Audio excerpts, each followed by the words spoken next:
Chapter 4, Part 1.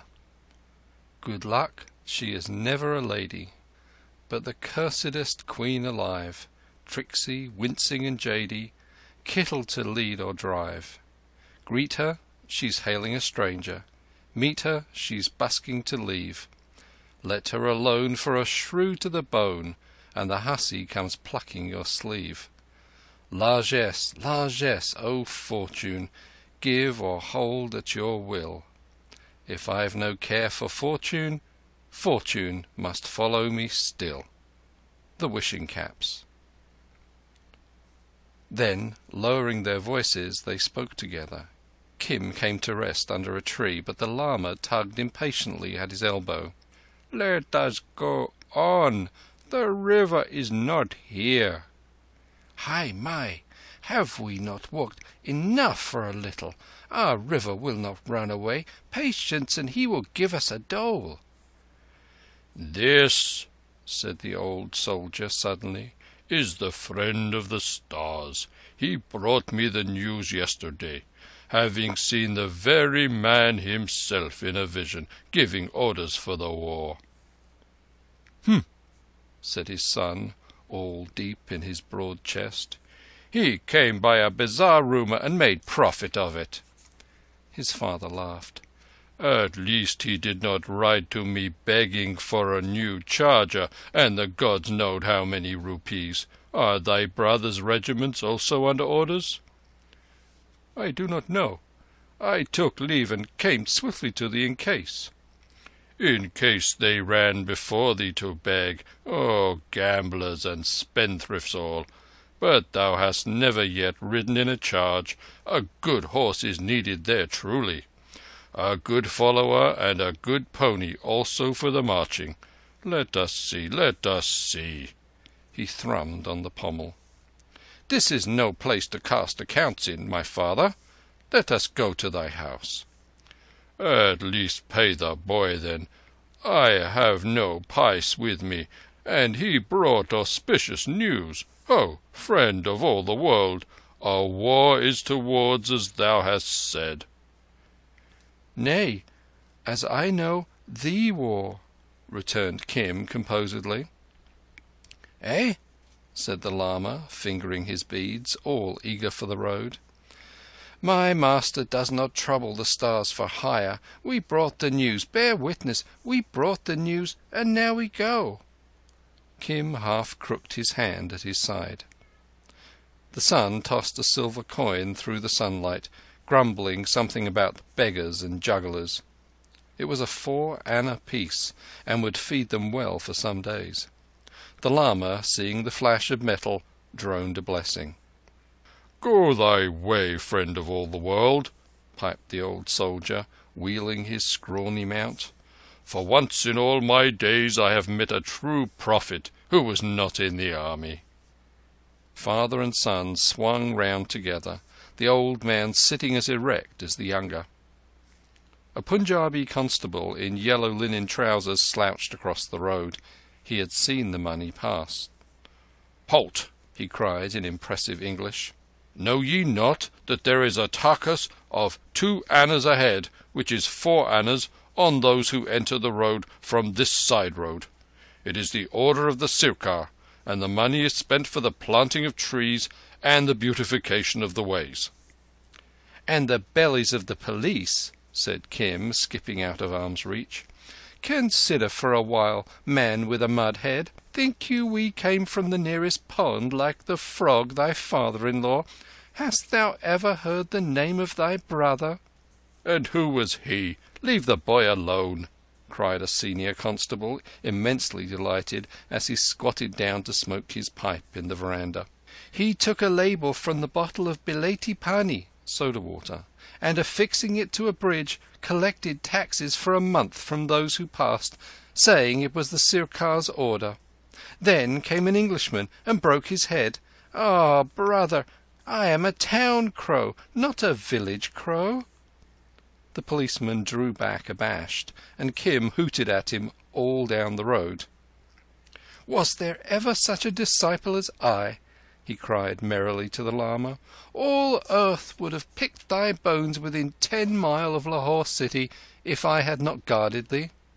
"I consider in my own mind whether thou art a spirit sometimes, or sometimes an evil imp," said the lama, smiling slowly. "I am thy chela." Kim dropped into step at his side, that indescribable gait of the long-distance tramp all the world over. "Now let us walk," muttered the lama, and to the click of his rosary they walked in silence, mile upon mile. The lama, as usual, was deep in meditation, but Kim's bright eyes were open wide. This broad, smiling river of life, he considered, was a vast improvement on the cramped and crowded Lahore streets. There were new people and new sights at every stride, castes he knew and castes that were altogether out of his experience. They met a troop of long-haired, strong-scented Sansis, with baskets of lizards and other unclean food on their backs, their lean dogs sniffing at their heels. These people kept their own side of the road, moving at a quick, furtive jog-trot, and all other castes gave them ample room, for the Sansi is deep pollution. Behind them, walking wide and stiffly across the strong shadows, the memory of his leg iron still on him, strode one newly released from the jail, his full stomach and shiny skin to prove that the government fed its prisoners better than most honest men could feed themselves. Kim knew that walk well, and made broad jest of it as they passed.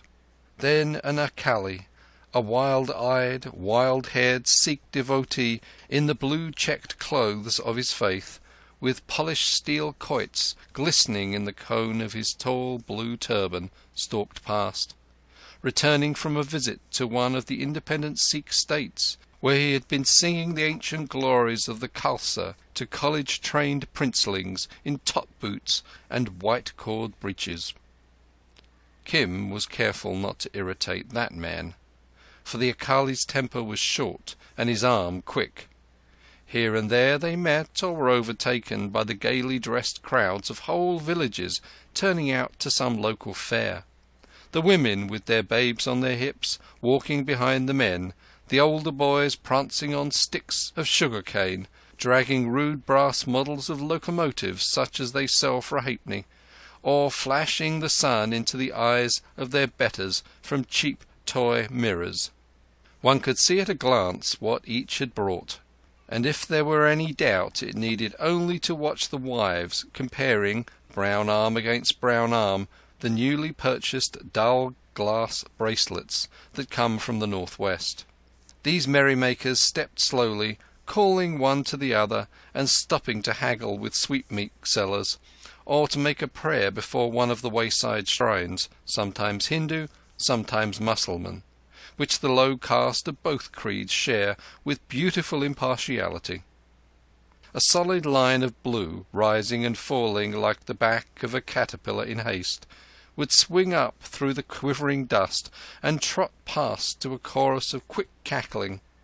That was a gang of Changars, the women who have taken all the embankments of all the northern railways under their charge, a flat-footed, big-bosomed, strong-limbed, blue-petticoated clan of earth-carriers, hurrying north on news of a job and wasting no time by the road. They belonged to the caste whose men do not count, and they walked with squared elbows, swinging hips and heads on high, as suits women who carry heavy weights. A little later a marriage procession would strike into the grand trunk, with music and shoutings, and a smell of marigold and jasmine stronger even than the reek of the dust. One could see the bride's litter, a blur of red and tinsel, staggering through the haze, while the bridegroom's bewreathed pony turned aside to snatch a mouthful from a passing fodder cart. Then Kim would join the Kentish fire of good wishes and bad jokes, wishing the couple 100 sons and no daughters, as the saying is. Still more interesting and more to be shouted over it was when a strolling juggler with some half-trained monkeys, or panting feeble bear, or a woman who tied goat's horns to her feet, and with those danced on a slack rope, set the horses to shying and the women to shrill, long-drawn quavers of amazement. The lama never raised his eyes. He did not note the money-lender on his goose-rumped pony, hastening along to collect the cruel interest, or the long-shouting, deep-voiced little mob, still in military formation, of native soldiers on leave, rejoicing to be rid of their breeches and puttees, and saying the most outrageous things to the most respectable women in sight. Even the seller of Ganges water he did not see, and Kim expected that he would at least buy a bottle of that precious stuff. He looked steadily at the ground, and strode as steadily hour after hour, his soul busied elsewhere. But Kim was in the seventh heaven of joy. The Grand Trunk at this point was built on an embankment to guard against winter floods from the foothills, so that one walked, as it were, a little above the country, along a stately corridor, seeing all India spread out to left and right. It was beautiful to behold the many-yoked grain and cotton wagons crawling over the country roads.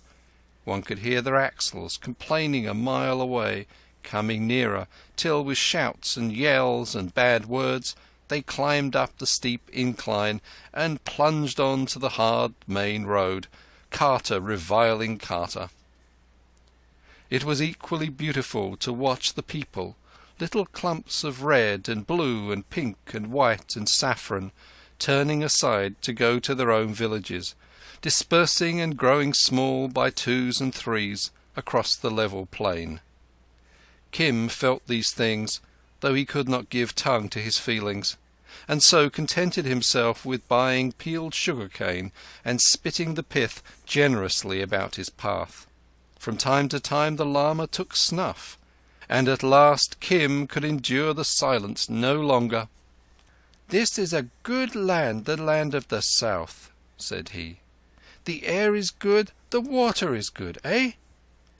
"And they are all bound upon the wheel," said the lama. "Bound from life to life. To none of these has the way been shown." He shook himself back to this world. "And now we have walked a weary way," said Kim. "Surely we shall soon come to a parao, a resting place. Shall we stay there? Look, the sun is sloping." "Who will receive us this evening?" "That is all one. The country is full of good folks. Besides," he sunk his voice beneath a whisper, "we have money." The crowd thickened as they neared the resting place which marked the end of their day's journey. A line of stalls selling very simple food and tobacco, a stack of firewood, a police station, a well, a horse trough, a few trees, and under them some trampled ground dotted with the black ashes of old fires, are all that mark a parao on the Grand Trunk, if you except the beggars and the crows, both hungry. By this time the sun was delving broad golden strokes through the lower branches of the mango trees. The parakeets and doves were coming home in their hundreds.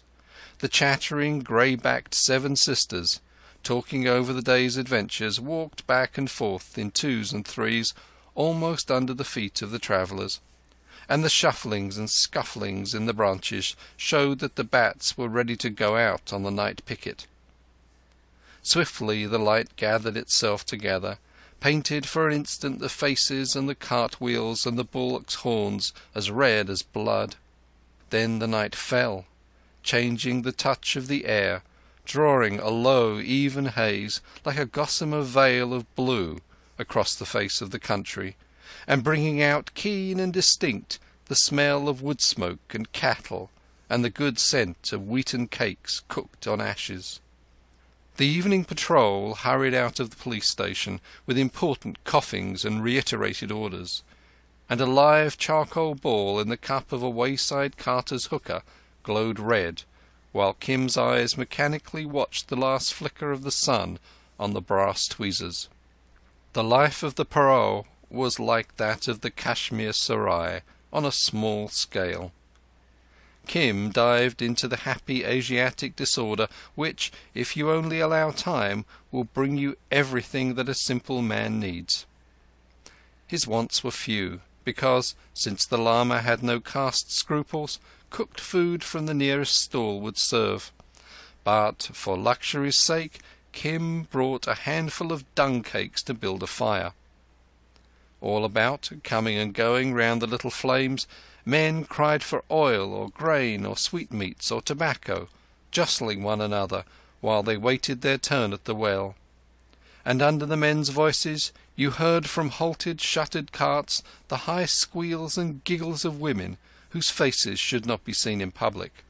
Nowadays well-educated natives are of opinion that when their womenfolk travel, and they visit a good deal, it is better to take them quickly by rail in a properly screened compartment, and that custom is spreading.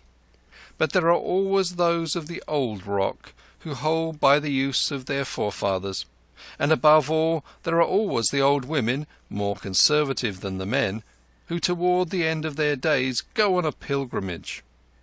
They, being withered and undesirable, do not, under certain circumstances, object to unveiling. After their long seclusion, during which they have always been in business touch with 1,000 outside interests, they love the bustle and stir of the open road, the gatherings at the shrines, and the infinite possibilities of gossip with like-minded dowagers. Very often it suits a long-suffering family that a strong-tongued, iron-willed old lady should disport herself about India in this fashion, for certainly pilgrimage is grateful to the gods. So all about India, in the most remote places as in the most public, you find some knot of grizzled servitors in nominal charge of an old lady who is more or less curtained and hid away in a bullock cart. Such men are staid and discreet, and when a European or high-caste native is near, will net their charge with most elaborate precautions. But in the ordinary haphazard chances of pilgrimage, the precautions are not taken. The old lady is, after all, intensely human, and lives to look upon life. Kim marked down a gaily ornamented ruth, or family bullock cart, with a broidered canopy of 2 domes, like a double-humped camel, which had just been drawn into the parao. 8 men made its retinue, and 2 of the 8 were armed with rusty sabres, sure signs that they followed a person of distinction, for the common folk do not bear arms. An increasing cackle of complaints, orders and jests, and what to a European would have been bad language, came from behind the curtain. Here was evidently a woman used to command. Kim looked over the retinue critically. Half of them were thin-legged, grey-beard Uras from down country. The other half were duffel-clad, felt-hatted hillmen of the north. And that mixture told its own tale, even if he had not overheard the incessant sparring between the 2 divisions. The old lady was going south on a visit, probably to a rich relative, most probably to a son-in-law who had sent up an escort as a mark of respect. The hillmen would be of her own people, Kulu or Kangra folk. It was quite clear that she was not taking her daughter down to be wedded, or the curtains would have been laced home, and the guard would have allowed no one near the car. A merry and high-spirited dame, thought Kim, balancing the dung cake in one hand, the cooked food in the other, and piloting the Lama with a nudging shoulder. Something might be made out of the meeting. The Lama would give no help, but as a conscientious chela, Kim was delighted to beg for 2. Chapter 4, Part 2. He built his fire as close to the cart as he dared, waiting for one of the escort to order him away. The Lama dropped wearily to the ground, much as a heavy fruit-eating bat cowers, and returned to his rosary. "Stand farther off, beggar!" The order was shouted in broken Hindustani by one of the hillmen. "Ha! "It is only a Pahari, a hillman," said Kim over his shoulder. "Since when have the hill asses owned all Hindustan?" The retort was a swift and brilliant sketch of Kim's pedigree for 3 generations. "Ah!" Kim's voice was sweeter than ever as he broke the dung cake into fit pieces. "In my country we call that the beginning of love talk." A harsh, thin cackle behind the curtains put the hillman on his mettle for a second shot. "Not so bad, not so bad," said Kim with calm. "But have a care, my brother, lest we, I say, be minded to give a curse or so in return. And our curses have the knack of biting home." The Ooryas laughed. The hillman sprang forward threateningly. The lama suddenly raised his head, bringing his huge tam-o'-shanter hat into the full light of Kim's new-started fire. "What is it?" said he. The man halted as though struck to stone. "I am safe from a great sin," he stammered. "The foreigner has found him a priest at last," whispered one of the Ooryas. "Hi! Why is that beggar brat not well beaten?" the old woman cried. The hillman drew back to the cart and whispered something to the curtain. There was dead silence, then a muttering. "This goes well," thought Kim, pretending neither to see nor hear. When he has eaten," the hillman fawned on Kim, it is requested that the Holy One will do the honour to talk to one who would speak to him." "After he has eaten, he will sleep," Kim returned loftily. He could not quite see what new turn the game had taken, but stood resolute to profit by it. "Now I will get him his food." The last sentence, spoken loudly, ended with a sigh of faintness. I myself and the others of my people will look to that, if it is permitted." "It is permitted," said Kim more loftily than ever. "Holy One, these people will bring us food." "The land is good. All the country of the south is good. A great and terrible world," mumbled the lama drowsily. "Let him sleep," said Kim, "but look to it that we are well fed when he awakes. He is a very holy man." Again one of the Ooryas said something contemptuously. "He is not a fakir. He is not a down-country beggar," Kim went on severely, addressing the stars. "He is the most holy of holy men. He is above all castes, and I am his chela." "Come here," said the flat, thin voice behind the curtain, and Kim came, conscious that eyes he could not see were staring at him. One skinny brown finger, heavy with rings, lay on the edge of the cart, and the talk went this way. "Who is that one?" "An exceedingly holy one. He comes from far off. He comes from Tibet." "Where in Tibet?" "From behind the snows. From a very far place. He knows the stars. He makes horoscopes. He reads nativities. He does not do this for money. He does it for kindness and great charity. I am his disciple. I am called also the Friend of the Stars." "Thou art no hillman." "Ask him. He will tell thee. I was sent to him from the stars to show him an end to his pilgrimage."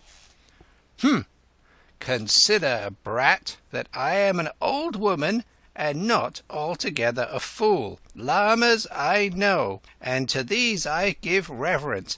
But thou art no more a lawful chela than this my finger is the pole of this wagon. Thou art a casteless Hindu, a bold and unblushing beggar, attached belike to the Holy One for the sake of gain." "Do we not all work for gain?" Kim changed his tone promptly to match that altered voice. "I have heard," this was a bow drawn at a venture, "I have heard—" "What hast thou heard?" she snapped, rapping with the finger. Nothing that I well remember, but some talk in the bazaars, which is doubtless a lie, that even Rajas, small hill Rajas—" "But none the less of good Rajput blood." "Assuredly of good blood. That these even sell the more comely of their womenfolk for gain. Down south they sell them to zemindars and such all of Oude. If there be one thing in the world that the small hill Rajas deny, it is just this charge. But it happens to be one thing that the bazaars believe, when they discuss the mysterious slave traffics of India." The old lady explained to Kim, in a tense, indignant whisper, precisely what manner and fashion and malignant liar he was. Had Kim hinted this when she was a girl, he would have been pommelled to death that same evening by an elephant. This was perfectly true. "I am only a beggar's brat, as the Eye of Beauty has said," he wailed in extravagant terror. "Eye of Beauty, forsooth!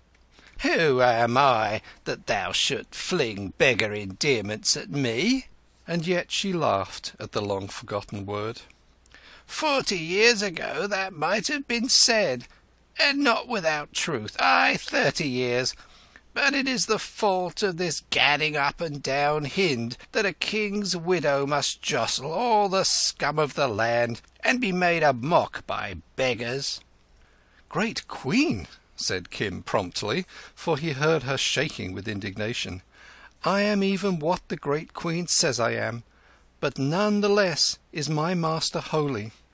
He has not yet heard the Great Queen's order that—" "Order? I order a holy one, a teacher of the law, to come and speak to a woman? Never!" "Pity my stupidity. I thought it was given as an order." "It was not. It was a petition. Does this make all clear?" A silver coin clicked on the edge of the cart.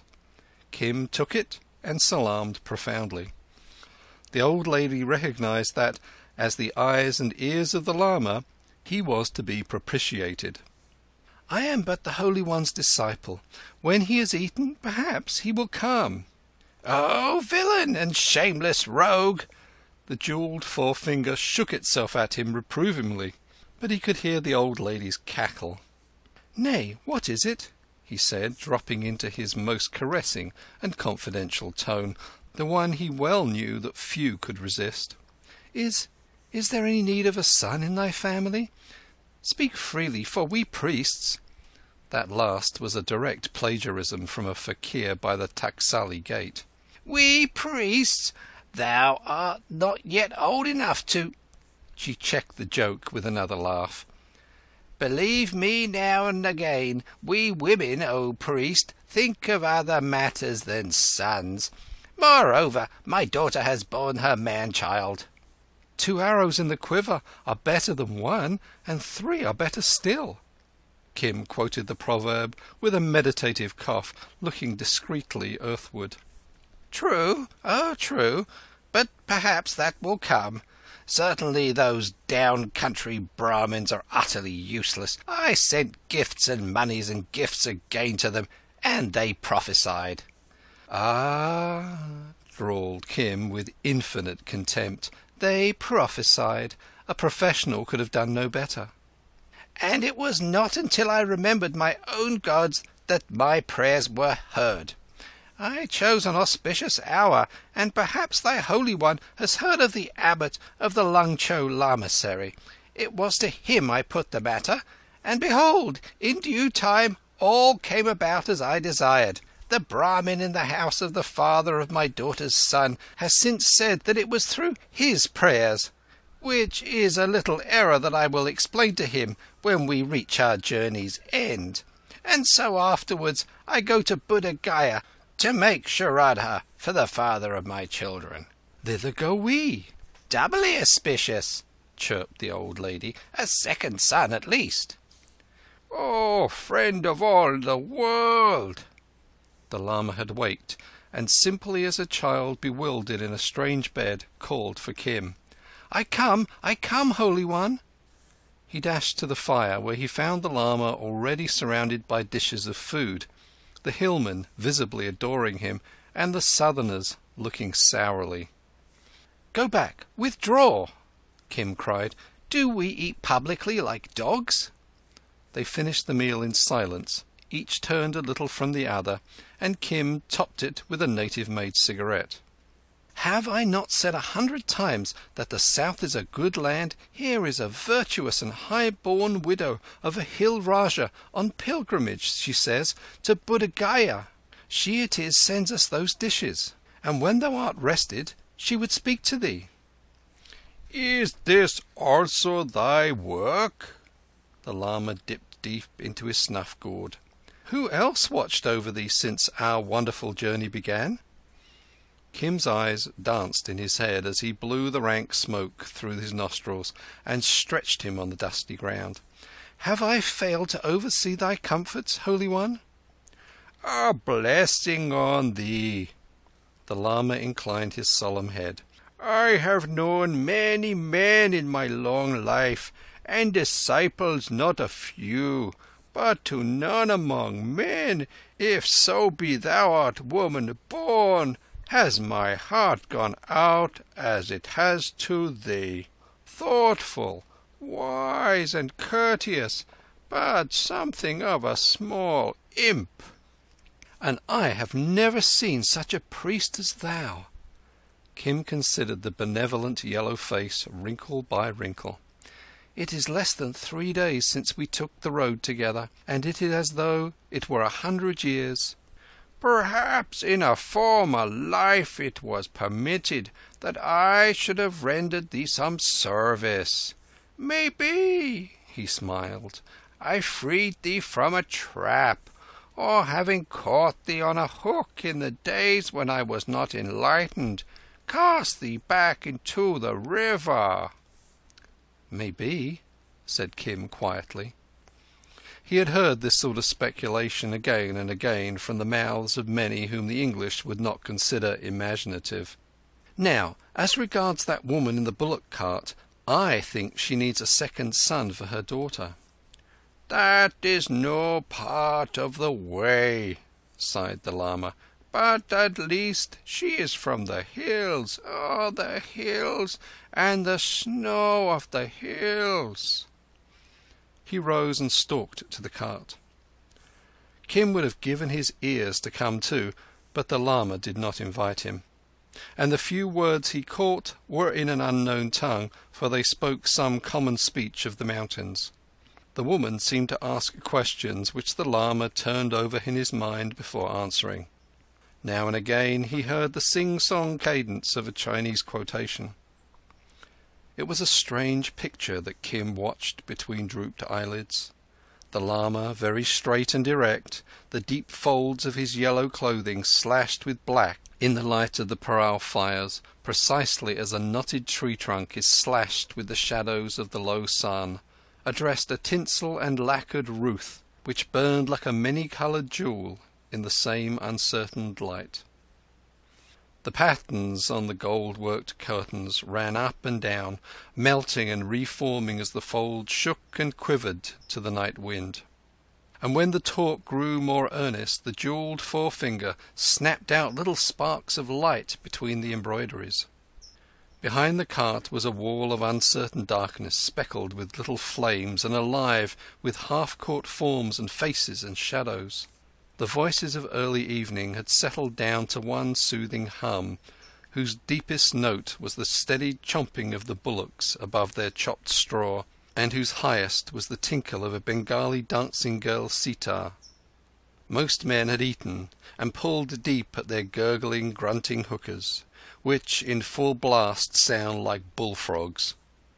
At last the lama returned. A hillman walked behind him with a wadded cotton quilt and spread it carefully by the fire. "She deserves 10,000 grandchildren," thought Kim. "None the less, but for me these gifts would not have come." "A virtuous woman and a wise one." The lama slackened off, joint by joint, like a slow camel. The world is full of charity to those who follow the way."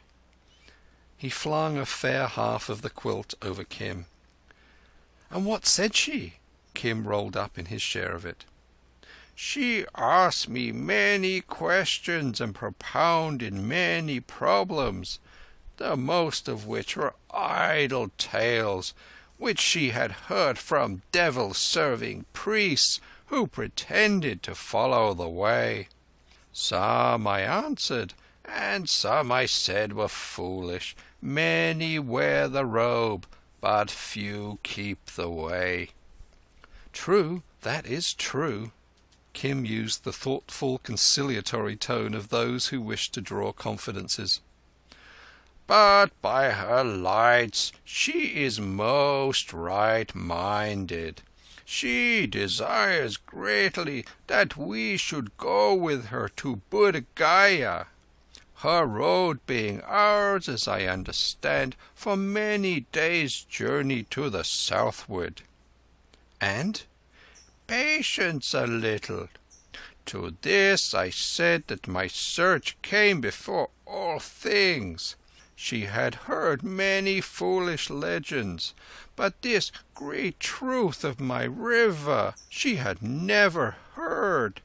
Such are the priests of the lower hills.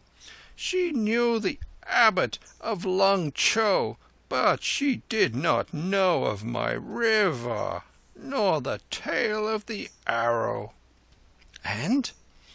"I spoke, therefore, of the search, and of the way, and of matters that were profitable, she desiring only that I should accompany her and make a prayer for a second son." "Aha! We women do not think of anything save children," said Kim sleepily. "Now, since our roads run together for a while, I do not see that we in any way depart from our search, if so we accompany her, at least as far as... I have forgotten the name of the city." "Oh, hey," said Kim, turning and speaking in a sharp whisper to one of the Ooryas a few yards away. "Where is your master's house?" "A little behind Saranpur, among the fruit gardens." He named the village. "That was the place," said the lama. "So far, at least, we can go with her." "Flies go to carrion," said the Oorya in an abstracted voice. "For the sick cow, a crow. For the sick man, a Brahmin." Kim breathed the proverb impersonally to the shadow tops of the trees overhead. The Oorya grunted and held his peace. "So then, we go with her, Holy One?" "Is there any reason against? I can still step aside and try all the rivers that the road overpasses. She desires that I should come. She very greatly desires it." Kim stifled a laugh in the quilt. When once that imperious old lady had recovered from her natural awe of the lama, he thought it probable that she would be worth listening to. He was nearly asleep when the lama suddenly quoted a proverb. "The husbands of the talkative have a great reward hereafter." Then Kim heard him snuff thrice and dozed off, still laughing. The diamond-bright dawn woke men and crows and bullocks together. Kim sat up and yawned, shook himself and thrilled with delight. This was seeing the world in real truth. This was life as he would have it, bustling and shouting, the buckling of belts, the beating of bullocks, and creaking of wheels, lighting of fires and cooking of food, and new sights at every turn of the approving eye. The morning mist swept off in a whirl of silver. The parrots shot away to some distant river in shrieking green hosts. All the well wheels within earshot went to work. India was awake, and Kim was in the middle of it, more awake and more excited than anyone, chewing on a twig that he would presently use as a toothbrush. for he borrowed right and left-handedly from all the customs of the country he knew and loved. There was no need to worry about food, no need to spend a cowrie at the crowded stalls. He was the disciple of a holy man, annexed by a strong-willed old lady. All things would be prepared for them, and when they were respectfully invited so to do, they would sit and eat. For the rest, Kim giggled here as he cleaned his teeth, his hostess would rather heighten the enjoyment of the road. He inspected her bullocks critically as they came up grunting and blowing under the yokes. If they went too fast, it was not likely, there would be a pleasant seat for himself along the pole. The lama would sit beside the driver. The escort, of course, would walk. The old lady, equally of course, would talk a great deal, and by what he had heard, that conversation would not lack salt. She was already ordering, haranguing, rebuking, and, it must be said, cursing her servants for delays. "Get her pipe! In the name of the gods, get her pipe, and stop her ill-omened mouth!" cried an Oorya, tying up his shapeless bundles of bedding. "She and the parrots are alike. They screech in the dawn. The lead bullocks! Hi! Look to the lead bullocks!" They were backing and wheeling as a grain cart's axle caught them by the horns. "Son of an owl, where dost thou go?" This to the grinning carter. "Aye, yai, yai! That within there is the Queen of Delhi, going to pray for a son," the man called back over his high load. "Room for the Queen of Delhi and her Prime Minister, the grey monkey, climbing up his own sword." Another cart, loaded with bark for a down-country tannery, followed close behind, and its driver added a few compliments as the Ruth bullocks backed and backed again.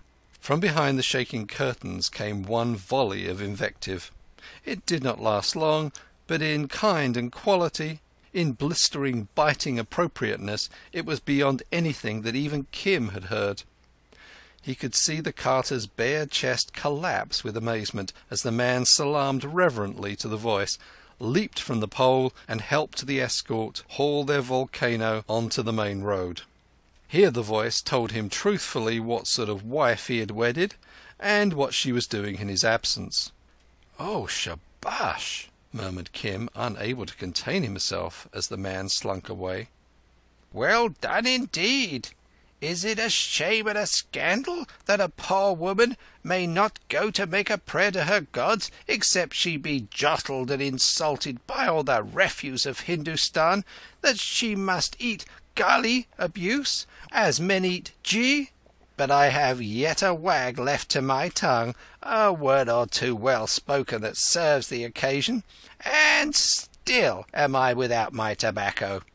Who is the one-eyed and luckless son of shame that has not yet prepared my pipe?"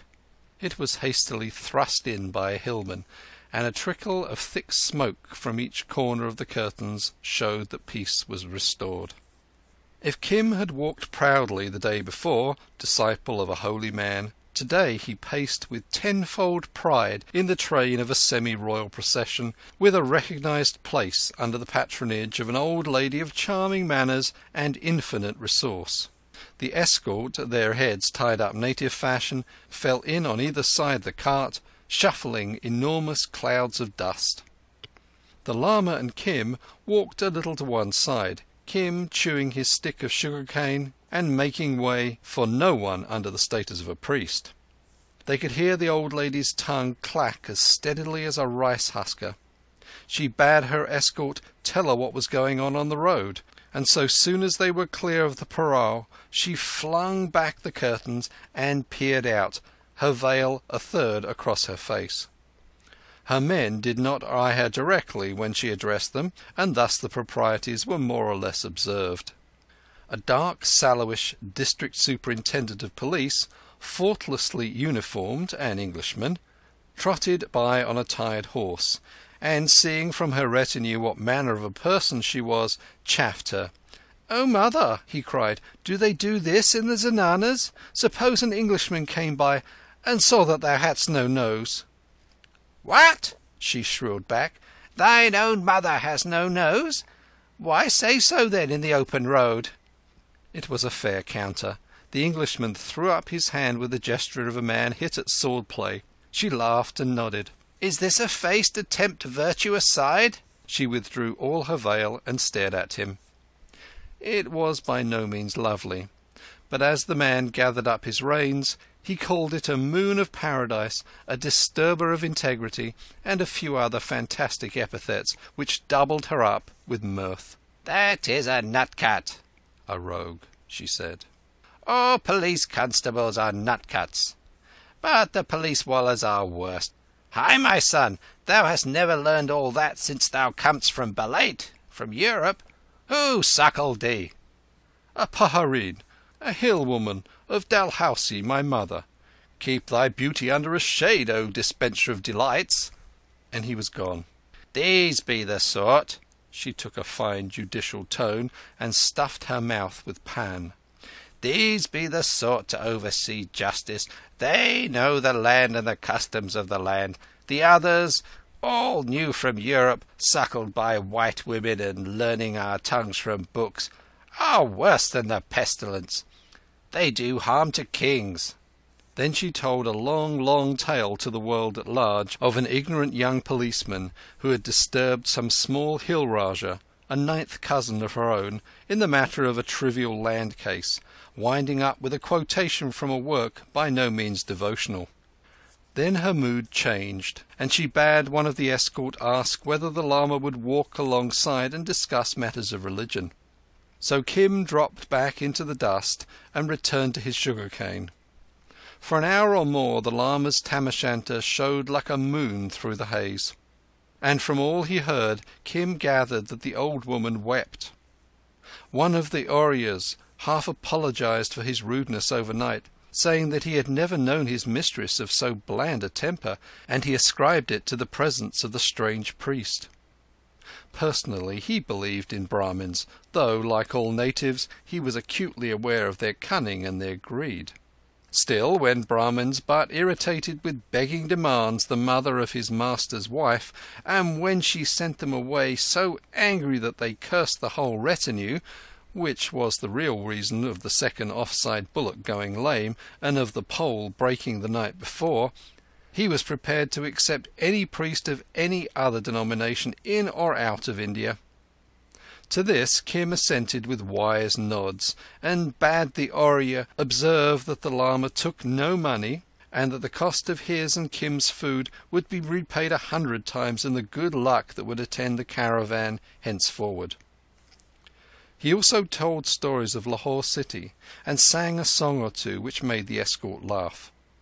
As a town mouse well acquainted with the latest songs by the most fashionable composers—they are women for the most part—Kim had a distinct advantage over men from a little fruit village behind Saharanpur, but he let that advantage be inferred.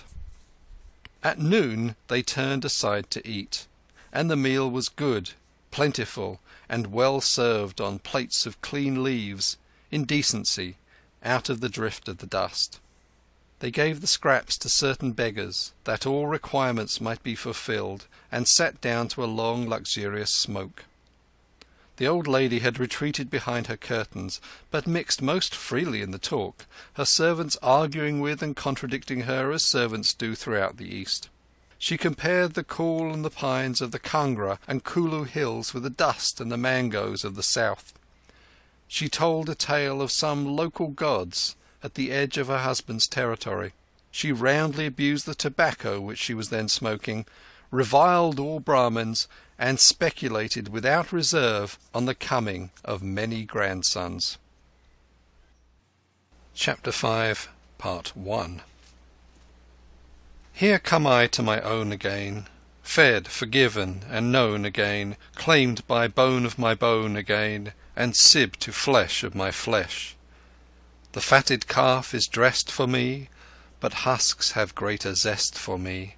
I think my pigs will be best for me, so I'm off to the styes afresh. The Prodigal Son. Once more the lazy, string-tied, shuffling procession got under way, and she slept till they reached the next halting stage. It was a very short march, and the time lacked an hour to sundown, so Kim cast about for means of amusement. "But why not sit and rest?" said one of the escort. "Only the devils and the English walk to and fro without reason." Never make friends with a devil, a monkey, or a boy. No man knows what they will do next, said his fellow. Kim turned a scornful back. He did not want to hear the old story how the devil played with boys and repented of it, and walked idly across country. The lama strode after him. All that day, whenever they passed a stream, he had turned aside to look at it, but in no case had he received any warning that he had found his river. Insensibly, too, the comfort of speaking to someone in a reasonable tongue, and of being properly considered and respected as her spiritual adviser by a well-born woman, had weaned his thoughts a little from the search. And further, he was prepared to spend serene years in his quest, having nothing of the white man's impatience, but a great faith. "Whither goest thou?" he called after Kim. No whither. It was a small march, and all this, Kim waved his hands abroad, is new to me. "She is without question a wise and discerning woman, but it is hard to meditate when—" "All women are thus." Kim spoke as might have Solomon. "Before the lamasery was a broad platform," the lama muttered, loping up the well-worn rosary, "of stone. On that I have left the marks of my feet, pacing to and fro with these." He clicked the beads and began the Om Mani Padme hums of his devotion, grateful for the cool, the quiet, and the absence of dust. One thing after another drew Kim's idle eye across the plain. There was no purpose in his wanderings, except that the build of the huts nearby seemed new, and he wished to investigate. They had come out on a broad tract of grazing ground, brown and purple in the afternoon light, with a heavy clump of mangoes in the centre. It struck Kim as curious that no shrine stood in so eligible a spot. The boy was observing as any priest for these things. Far across the plain walked side by side 4 men, made small by the distance. He looked intently under his curved palms and caught the sheen of brass. "Soldiers, white soldiers," said he. "Let us see." "It is always soldiers when thou and I go out alone together, but I have never seen the white soldiers." "They do no harm except when they are drunk. Keep behind this tree." They stepped behind the thick trunks in the cool dark of the mango tope. 2 little figures halted. The other 2 came forward uncertainly. They were the advance party of a regiment on the march, sent out as usual to mark the camp. They bore 5-foot sticks with fluttering flags and called to each other as they spread over the flat earth. At last they entered the mango grove, walking heavily. "It's here or hereabouts. Officers' tents under the trees, I take it, and the rest of us can stay outside. Have they marked out for the baggage wagons yet?" They cried out again to their comrades in the distance, and the rough answer came back faint and mellowed. "Shove the flag in here, then," said one. "What do they prepare?" said the lama, wonder-struck. "This is a great and a terrible world. What is that device on the flag?" A soldier thrust a stave within a few feet of them, grunted discontentedly, pulled it up again, conferred with his companion, who looked up and down the shaded cave of greenery, and returned it. Kim stared with all his eyes, his breath coming short and sharp between his teeth. The soldiers stamped off into the sunshine. "Oh, Holy One!" he gasped. "My horoscope! The drawing in the dust by the priest at Umballa. Remember what he said? First come 2, for ashes, to make all things ready, in a dark place, as it is always at the beginning of a vision. "But this is not vision," said the Lama. "It is the world's illusion and no more." And after them comes the bull, the red bull on the green field. Look, it is he. He pointed to the flag that was snapping in the evening breeze not 10 feet away. It was no more than an ordinary camp-marking flag, but the regiment, always punctilious in matters of millinery, had charged it with the regimental device, the Red Bull, which is the crest of the Mavericks, the great Red Bull on a background of Irish green. "I see, and now I remember," said the Lama. "Certainly it is thy bull. Certainly also the two men came to make all ready." They are soldiers, white soldiers. What said the priest? The sign over against the bull is the sign of war and armed men. Holy One, this thing touches my search. "True, it is true." The Lama stared fixedly at the device that flamed like a ruby in the dusk. "The priest at Ambala said that thine was the sign of war." What is to do now? "Wait, let us wait." "Even now the darkness clears," said Kim. It was only natural that the descending sun should at last strike through the tree trunks across the grove, filling it with mealy gold light for a few minutes. But to Kim it was crown of the Ambala Brahmin's prophecy. "Hark!" said the Lama. "One beats a drum far off." At first the sound, carrying diluted through the still air, resembled the beating of an artery in the head. Soon a sharpness was added. "Ah, the music!" Kim explained. He knew the sound of a regimental band, but it amazed the Lama. At the far end of the plain a heavy, dusty column crawled into sight. Then the wind brought the tune. "We crave your condescension to tell you what we know of marching in the Mulligan Guards to Sligo port below." Here broke in the shrill-tongued fifes. "We shouldered arms, we marched away. From Phoenix Park we marched to Dublin Bay. The drums and the fifes, oh sweetly they did play, as we marched with the Mulligan Guards." It was the band of the Mavericks playing the regiment to camp, for the men were route marching with their baggage. The rippling column swung into the level, carts behind it, divided left and right, ran about like an ant-hill, and— "But this is sorcery," said the Lama. The plain dotted itself with tents that seemed to rise all spread from the carts. Another rush of men invaded the grove, pitched a huge tent in silence, ran up yet 8 or 9 more by the side of it, unearthed cooking pots, pans and bundles, which were taken possession of by a crowd of native servants. And behold, the mango tope turned into an orderly town as they watched. "Let us go," said the Lama, sinking back afraid, as the fires twinkled and the white officers with jingling swords stalked into the mess tent. "Stand back in the shadow. No one can see beyond the light of the fire," said Kim, his eyes still on the flag. He had never before watched the routine of a seasoned regiment pitching camp in 30 minutes. "Look, look, look!" clucked the Lama. "Yonder comes a priest." It was Bennett, the Church of England chaplain of the regiment, limping in dusty black.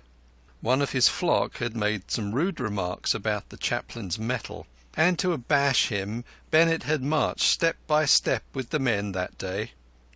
The black dress, gold cross on the watch chain, the hairless face, and the soft black wide-awake hat would have marked him as a holy man anywhere in all India. He dropped into a camp chair by the door of the mess tent and slid off his boots. 3 or 4 officers gathered round him, laughing and joking over his exploit. The talk of white men is wholly lacking in dignity, said the Lama, who judged only by tone. But I have considered the countenance of that priest, and I think he is learned. Is it likely that he will understand our talk? I would talk to him of my search. Never speak to a white man till he is fed, said Kim, quoting a well-known proverb. They will eat now, and I do not think they are good to beg from. Let us go back to the resting place. After we have eaten, we will come again. It certainly was a Red Bull, my Red Bull. They were both noticeably absent-minded when the old lady's retinue set their meal before them, so none broke their reserve, for it is not lucky to annoy guests. Now, said Kim, picking his teeth, we will return to that place, but thou, O Holy One, must wait a little way off, because thy feet are heavier than mine, and I am anxious to see more of that Red Bull. But how canst thou understand the talk? Walk slowly. The road is dark, the Lama replied uneasily.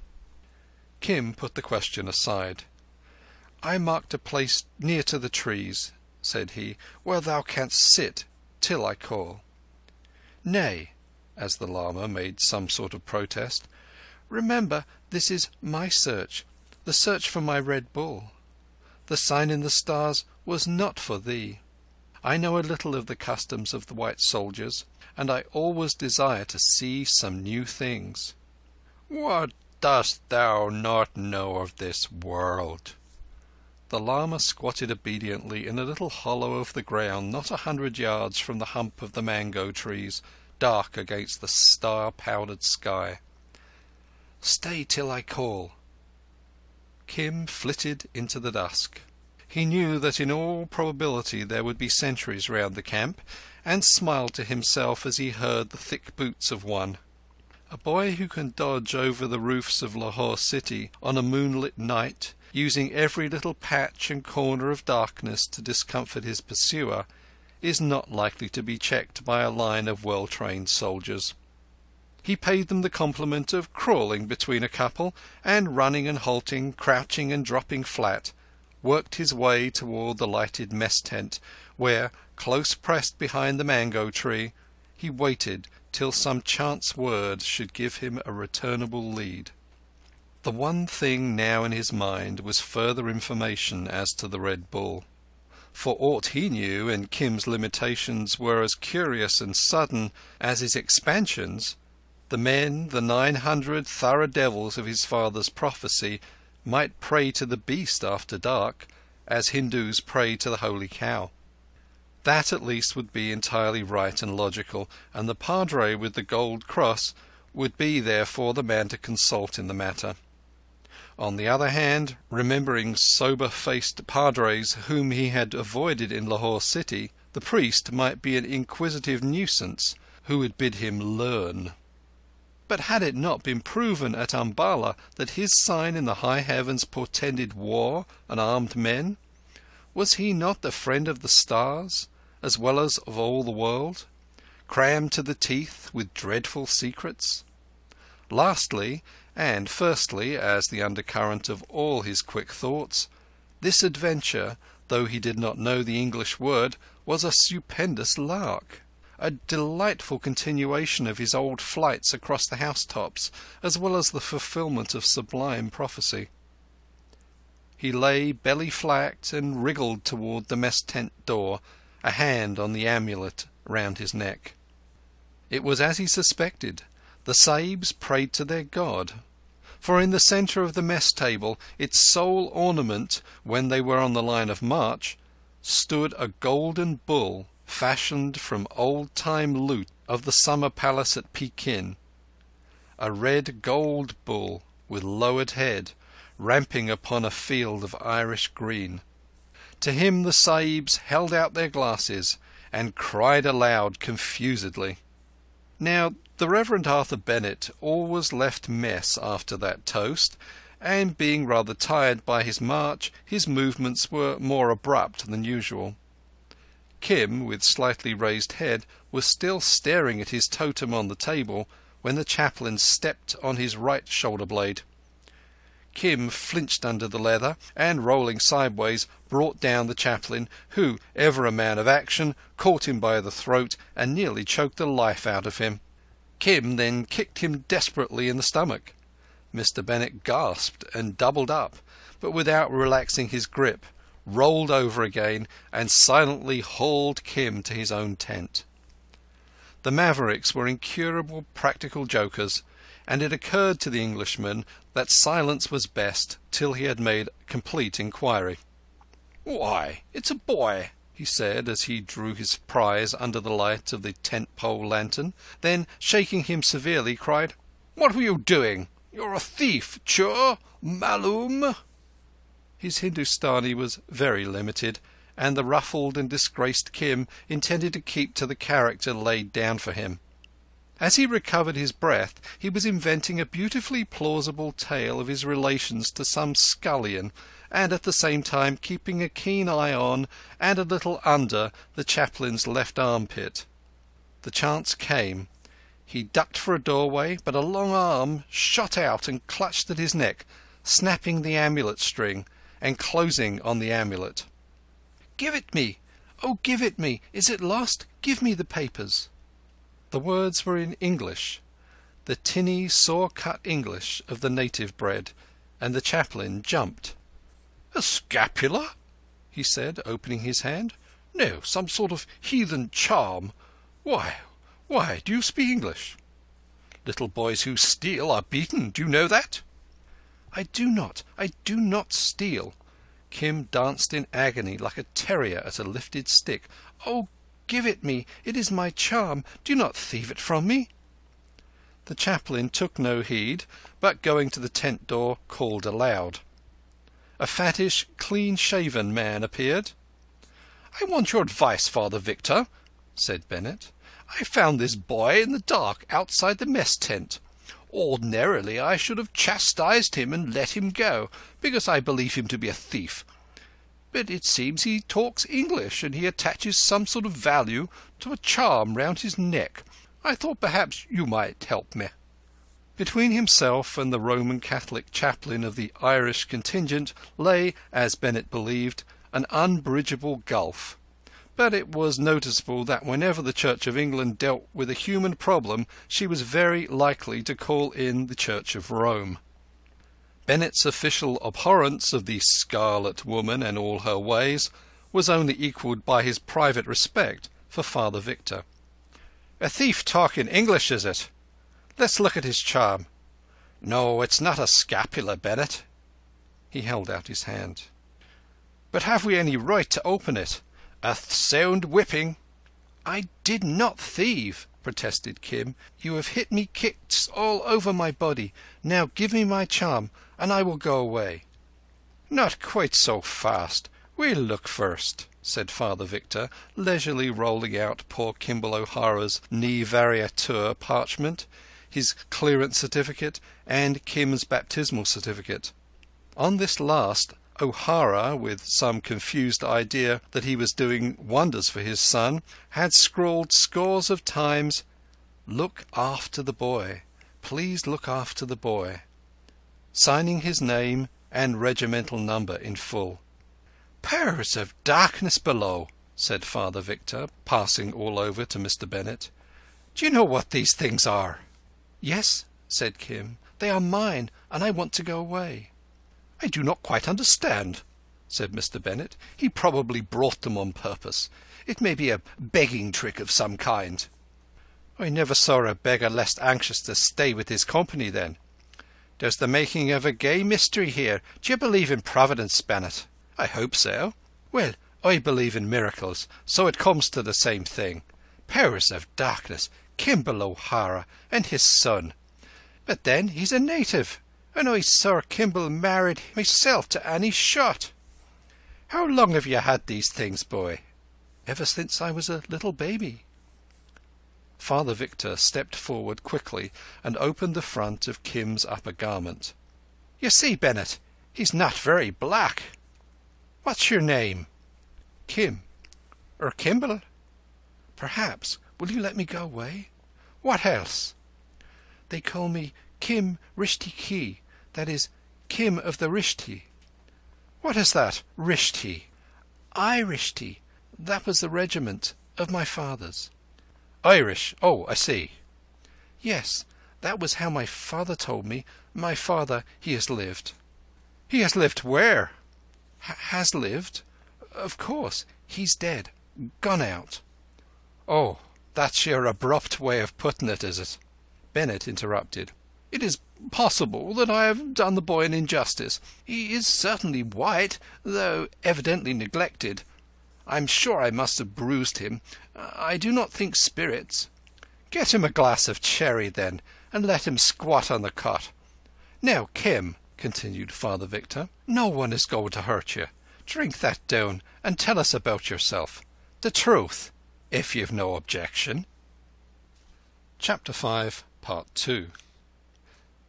Kim coughed a little as he put down the empty glass and considered. This seemed a time for caution and fancy. Small boys who prowl about camps are generally turned out after a whipping, but he had received no stripes. The amulet was evidently working in his favour, and it looked as though the Umballa horoscope and the few words he could remember of his father's maunderings fitted in most miraculously. Else why did the fat padre seem so impressed, and why the glass of hot yellow drink from the lean one? My father, he is dead in Lahore city since I was very little. The woman, she kept kabari shop near where the hire carriages are. Kim began with a plunge, not quite sure how far the truth would serve him. Your mother? No, with a gesture of disgust. She went out when I was born. My father, he got these papers from the Jadugair. What you call that? Bennett nodded. Because he was in good standing. What do you call that? Again, Bennett nodded. My father told me that. He said too, and also the Brahmin who made the drawing in the dust at Ambala 2 days ago, he said that I shall find a red bull in a green field, and that the bull shall help me. A phenomenal little liar, muttered Bennett. Powers of darkness below, what a country, murmured Father Victor. Go on, Kim. I did not thieve. Besides, I am just now disciple of a very holy man. He is sitting outside. We saw 2 men come with flags, making the place ready. That is always so in a dream or on account of a prophecy. So I knew it was come true. I saw the red bull on the green field, and my father, he said, 900 Pukka devils, and the colonel riding on a horse will look after you when you find the red bull. I did not know what to do when I saw the bull, but I went away and I came back when it was dark. I wanted to see the bull again, and I saw the bull again with the Sahibs praying to it. I think the bull shall help me. The holy man said so too. He is sitting outside. Will you hurt him if I call him a shout now? He is very holy. He can witness to all the things that I say, and he knows I am not a thief. Sahibs praying to a bull? What in the world do you make of that? Said Bennett. Disciple of a holy man? Is the boy mad? It's O'Hara's boy, sure enough. O'Hara's boy leagued with the powers of the devil. It's very much what his father would have done, if he was drunk. We'd better invite the holy man. He may know something. He does not know anything, said Kim. I will show you him if you come. He is my master. Then afterwards we can go. Powers of darkness, was all that Father Victor could say, as Bennett marched off with a firm hand on Kim's shoulder. They found the lama where he had dropped. The search is at an end for me, shouted Kim in the vernacular. I have found the bull, but God knows what comes next. They will not hurt you. Come to the fat priest's tent with this thin man and see the end. It is all new, and they cannot talk Hindi. They are only uncurried donkeys. Then it is not well to make a jest of their ignorance, the lama returned. I am glad if thou art rejoiced, chela." Dignified and unsuspicious, he strode into the little tent, saluted the churches as a churchman, and sat down by the open charcoal brazier. The yellow lining of the tent, reflected in the lamplight, made his face red gold. Bennett looked at him with the triple-ringed uninterest of the creed that lumps 9/10 of the world under the title of heathen. "And what was the end of the search? What gift has the Red Bull brought?" The Lama addressed himself to Kim. "He says, 'What are you going to do?'" Bennett was staring uneasily at Father Victor, and Kim, for his own ends, took upon himself the office of interpreter. "I do not see what concern this fakir has with the boy, who is probably his dupe or his confederate," Bennett began. "We cannot allow an English boy, assuming that he is the son of a mason, the sooner he goes to the Masonic orphanage the better." "Ah, that's your opinion as the secretary to the regimental lodge," said Father Victor. "But we might as well tell the old man what we're going to do too. He doesn't look like a villain." "My experience is that one can never fathom the Oriental mind. Now, Kimball, I wish you to tell this man what I say, word for word." Kim gathered the import of the next few sentences and began thus. "Holy One, the thin fool who looks like a camel says that I am the son of a Sahib." "But how?" "Oh, it is true. I knew it since my birth, but he could only find it out by rending the amulet from my neck and reading all the papers. He thinks that once a Sahib is always a Sahib, and between the two of them they propose to keep me in this regiment or send me to a madrisa, a school. It has happened before. I've always avoided it. The fat fool is of one mind, and the camel-like one of another. But that is no odds. I may spend one night here, and perhaps the next. It has happened before. Then I will run away and return to thee."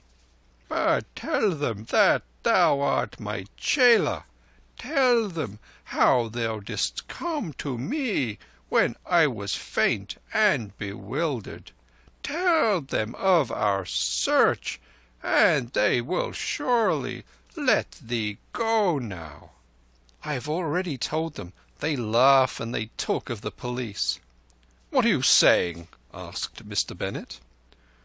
"Oh, he only says that if you do not let me go, it will stop him in his business, his urgent private affairs."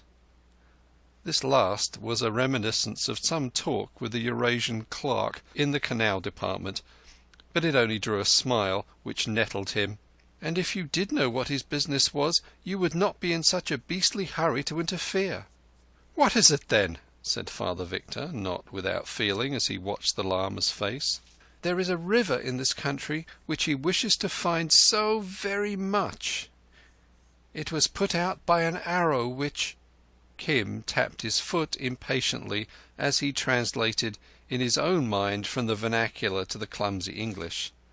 "Oh, it was made by our Lord God Buddha, you know, and if you wash there you are washed away from all your sins and made as white as cotton wool." Kim had heard mission talk in his time. "I'm his disciple, and we must find that river. It is so very valuable to us." "Say that again," said Bennett. Kim obeyed with amplifications. "But this is gross blasphemy," cried the Church of England.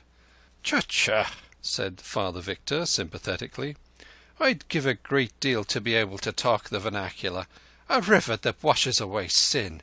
And how long have you two been looking for it?" "Oh, many days. Now we wish to go away and look for it again. It is not here, you see." "I see," said Father Victor gravely. "But he can't go on in that old man's company. It would be different, Kim, if you were not a soldier's son. Tell him that the regiment will take care of you and make you as good a man as can be. Tell him that if he believes in miracles, he must believe that." "There is no need to play on his credulity," Bennett interrupted. "I'm doing no such thing. He must believe that the boy's coming here to his own regiment in search of his Red Bull is in the nature of a miracle. Consider the chances against it, Bennett. This one boy in all India, and all regiment of all others on the line of march for him to meet with. It's predestined on the face of it. Yes, tell him it's Kismet. Kismet Malam. Do you understand? He turned towards the lama, to whom he might as well have talked of Mesopotamia. They say, the old man's eye lighted at Kim's speech, they say that the meaning of my horoscope is now accomplished, and that being led back, though as thou knowest I went out of curiosity, to these people and their Red Bull, I must needs go to a madrisha and be turned into a sahib. Now I make pretence of agreement, for at the worst it will only be a few meals eaten away from thee. Then I will slip away and follow down the road to Saharanpur. Therefore, Holy One, keep with that Kulu woman. On no account stray far from her cart till I come again. Past question, my sign is of war and of armed men. See how they have given me wine to drink and set me upon a bed of honour. My father must have been some great person. So if they raise me to honour among them, good. If not, good again. However it goes, I will run back to thee when I am tired. But stay with the Rajputni, or I shall miss thy feet. Oh, yes, said the boy. I have told him everything you tell me to say. And I cannot see any need why he should wait, said Bennett, feeling in his trouser pocket. We can investigate the details later, and I will give him a rue. Give him time. Maybe he's fond of the lad, said Father Victor, half arresting the clergyman's motion. The lama dragged forth his rosary and pulled his huge hat brim over his eyes. What can he want now? He says, Kim put up one hand, he says, be quiet. He wants to speak to me by himself. You see, you do not know one little word of what he says, and I think if you talk he will perhaps give you very bad curses. When he takes those beads like that, you see, he wants to be quiet.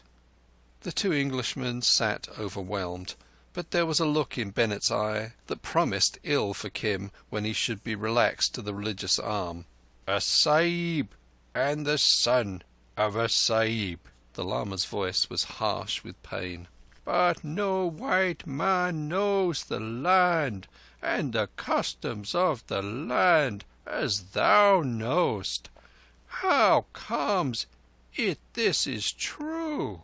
What matter, Holy One? But remember, it is only for a night or two. Remember, I can change swiftly.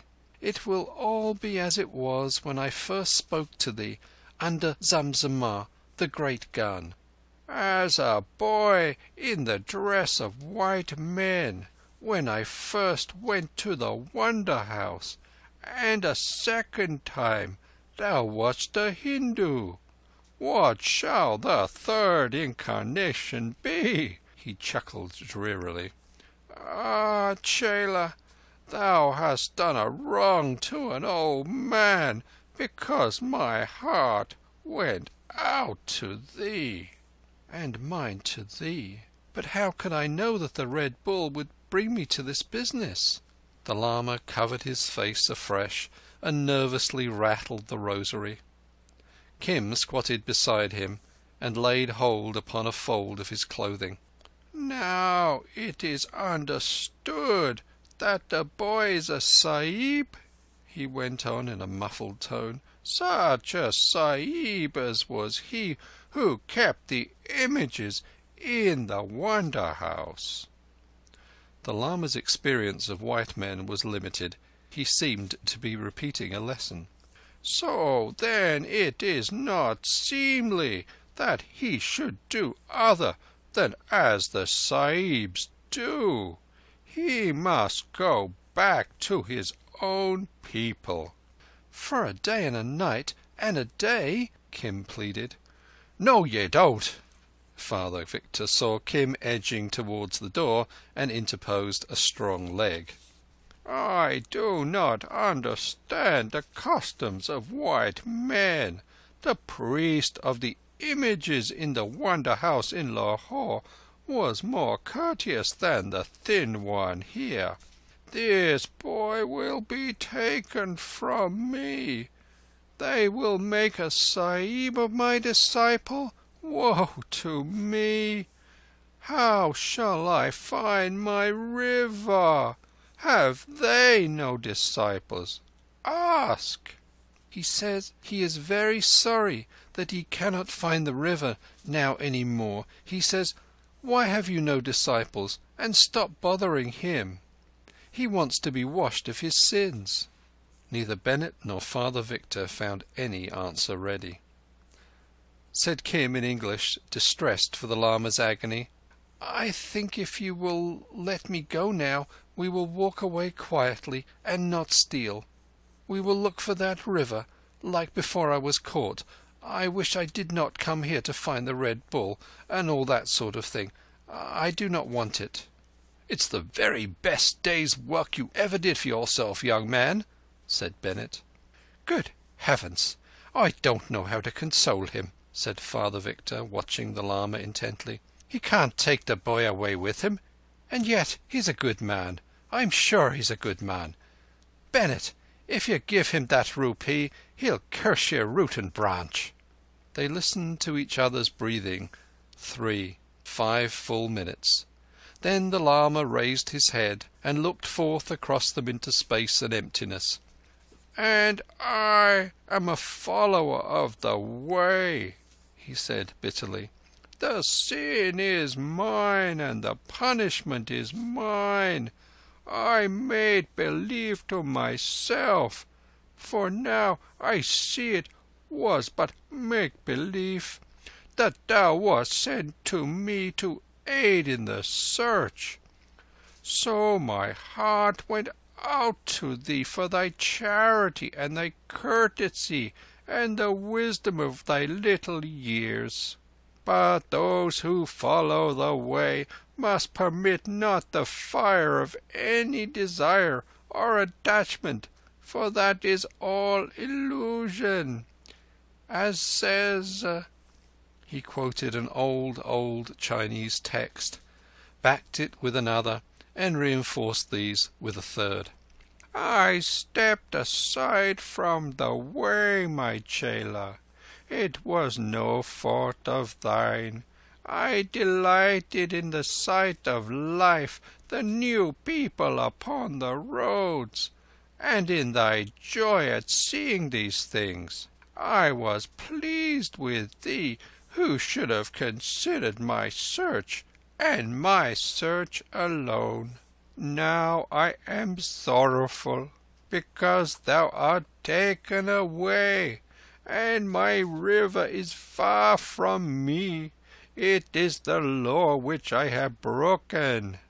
"Powers of darkness below," said Father Victor, who, wise in the confessional, heard the pain in every sentence. "I can see now that the sign of the Red Bull was a sign for me as well as for thee. All desire is red and evil. I will do penance and find my river alone." "At least go back to the Kulu woman," said Kim. "Otherwise thou wilt be lost upon the roads. She will feed thee till I run back to thee." The lama waved a hand to show that the matter was finally settled in his mind. "Now," his tone altered as he turned to Kim, "what will they do with thee? At least I may, acquiring merit, wipe out past ill." "Make me a Sahib, so they think. The day after tomorrow I return. Do not grieve." "Of what sort?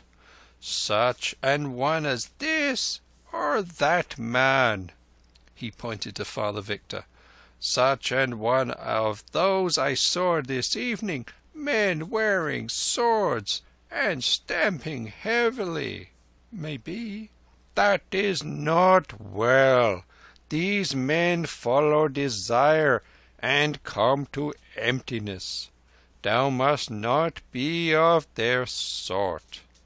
"The Umballa priest said that my star was war," Kim interjected.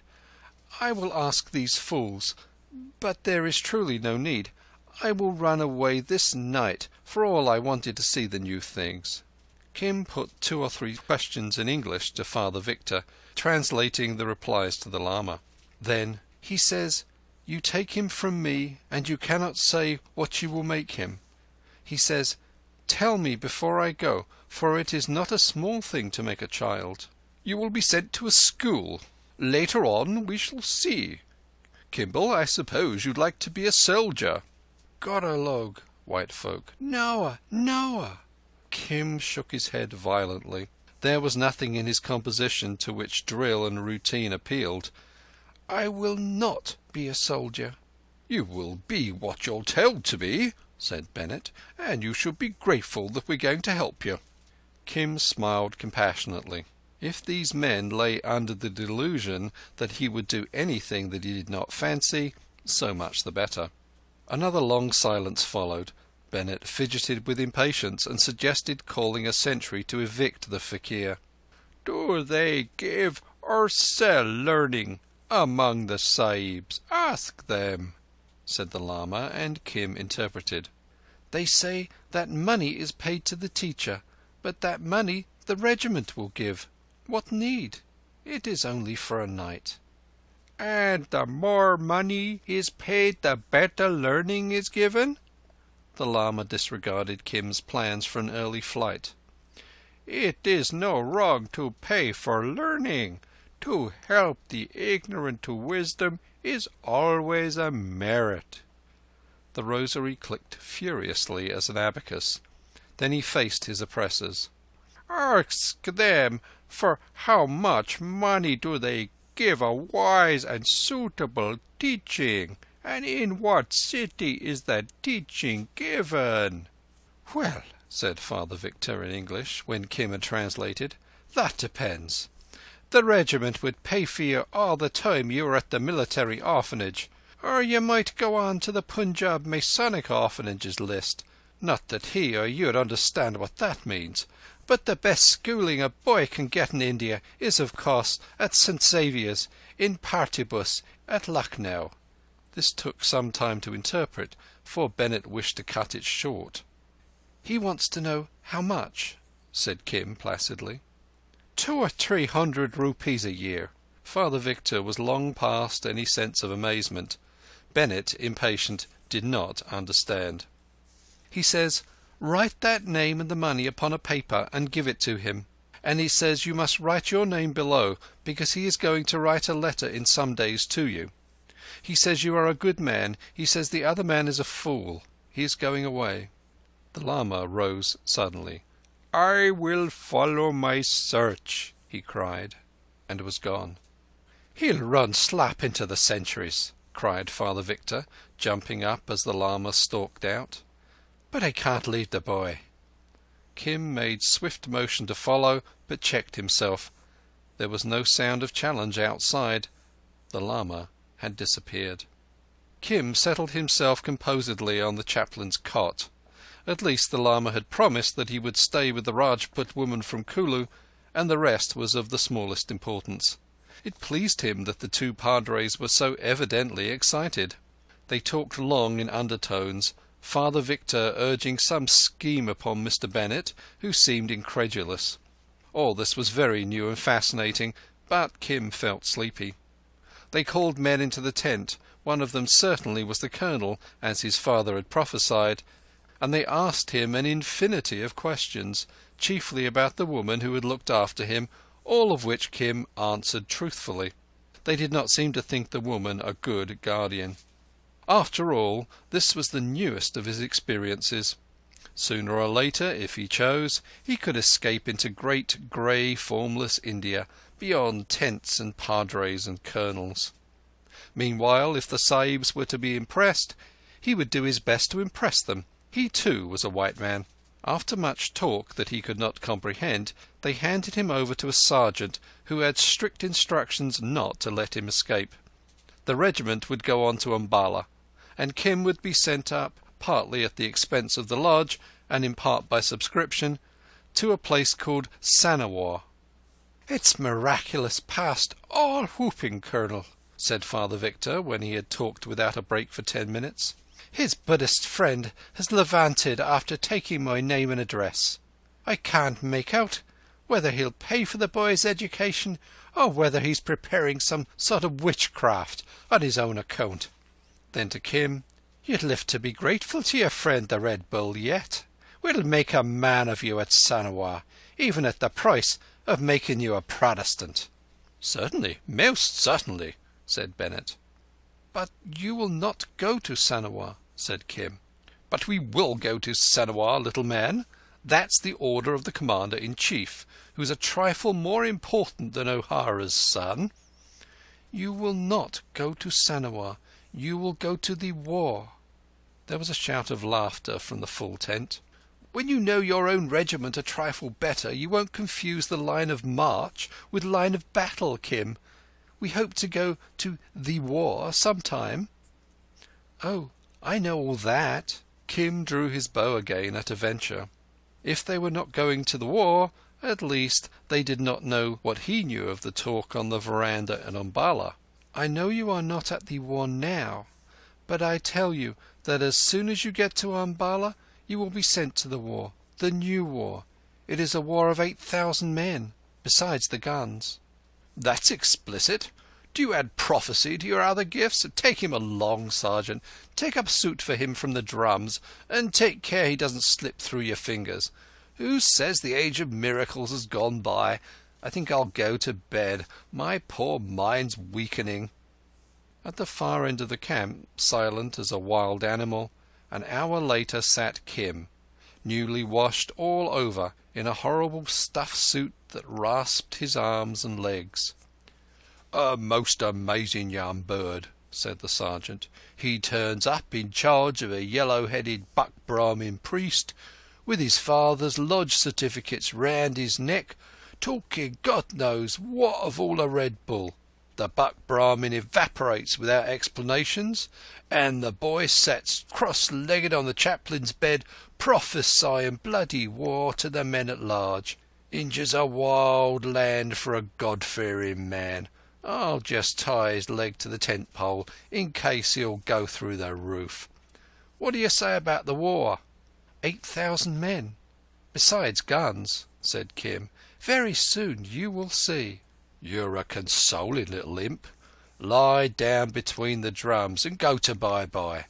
Those two boys will watch your slumbers." Chapter 6. Now I remember comrades, old playmates on new seas, whenas we traded orpiment among the savages. 10,000 leagues to southward, and 30 years removed, they knew not noble Valdez, but me they knew and loved. Song of Diego Valdez. Very early in the morning the white tents came down and disappeared as the Mavericks took a side road to Umballa. It did not skirt the resting pace, and Kim, trudging beside a baggage cart under fire of comments from soldiers' wives, was not so confident as overnight. He discovered that he was closely watched, Father Victor on the one side and Mr. Bennett on the other. In the forenoon the column checked. A camel orderly handed the colonel a letter. He read it and spoke to a major. Half a mile in the rear, Kim heard a hoarse and joyful clamour rolling down on him through the thick dust. Then someone beat him on the back, crying, "Tell us how you knew, you little limb of Satan. Father dear, see if you can make him tell." A pony raged alongside, and he was hauled onto the priest's saddlebow. "Now, my son, your prophecy of last night was come true. Our orders are to entrain at Umballa for the front tomorrow." "What is that?" said Kim, for front and entrain were newish words to him. "We're going to the war, as you called it." "Of course you are going to the war. I said last night." "You did, but powers of darkness, how did you know?" Kim's eyes sparkled. He shut his lips, nodded his head, and looked unspeakable things. The chaplain moved on through the dust, and privates, sergeants and subalterns called one another's attention to the boy. The colonel at the head of the column stared at him curiously. "It was probably some bizarre rumour," he said. "But even then—" He referred to the paper in his hand. "Hang it all! The thing was only decided within the last 48 hours." "Are there many more like you in India?" said Father Victor. "Or are you by the way of being a lusus naturali?" "Now I have told you," said the boy, "will you let me go back to my old man? If he has not stayed with that woman from Kulu, I am afraid he will die." "But what I saw of him, he's well able to take care of himself as you. No. You've brought us luck, and we're going to make a man of you. I'll take ye back to your baggage cart, and you'll come to me this evening." For the rest of the day, Kim found himself an object of distinguished consideration among a few hundred white men. The story of his appearance in camp, the discovery of his parentage and his prophecy had lost nothing in the telling. A big, shapeless white woman on a pile of bedding asked him mysteriously whether he thought her husband would come back from the war. Kim reflected gravely and said that he would, and the woman gave him food. In many respects, this big procession that played music at intervals, this crowd that talked and laughed so easily, resembled a festival in Lahore city. So far there was no sign of hard work, and he resolved to lend the spectacle his patronage. At evening there came out to meet them bands of music, and played the Mavericks into camp near Umballa railway station. That was an interesting night. Men of other regiments came to visit the Mavericks. The Mavericks went visiting on their own account. Their pickets hurried forth to bring them back, met pickets of strange regiments on the same duty, and after a while the bugles blew madly for more pickets with officers to control the tumult. The Mavericks had a reputation for liveliness to live up to, but they fell in on the platform next morning in perfect shape and condition, and Kim, left behind with the sick, women and boys, found himself shouting farewells excitedly as the trains drew away. Life as a Sahib was amusing so far, but he touched it with a cautious hand. Then they marched him back in charge of a drummer boy to empty lime-washed barracks, whose floors were covered with rubbish and string and paper, and whose ceilings gave back his lonely footfall. Native fashion, he curled himself up on a striped cot and went to sleep. An angry man stumped down the veranda, woke him up, and said he was a schoolmaster. This was enough for Kim, and he retired into his shell. He could just puzzle out the various English police notices in Lahore city because they affected his comfort, and among the many guests of the women who looked after him had been a queer German who painted scenery for the Farsi travelling theatre. He told Kim that he had been on the barricades in '48, and therefore, at least that was how it struck Kim, he would teach the boy to write in return for food. Kim had been kicked as far as single letters, but did not think well of them. "I do not know anything. Go away," said Kim, scenting evil. Hereupon the man caught him by the ear, dragged him to a room in a far-off wing where a dozen drummer boys were sitting on forms, and told him to be still if he could do nothing else. This he managed very successfully. The man explained something or other with white lines on a black board for at least half an hour, and Kim continued his interrupted nap. He much disapproved of the present state of affairs, for this was the very school and discipline he had spent 2/3 of his young life in avoiding. Suddenly a beautiful idea occurred to him, and he wondered that he had not thought of it before. Said a high voice at his heels, "I've got to look after you. My orders are not to let you out of my sight. Where are you going?" It was the drummer boy who had been hanging around him all the forenoon, a fat and freckled person of about 14, and Kim loathed him from the soles of his boots.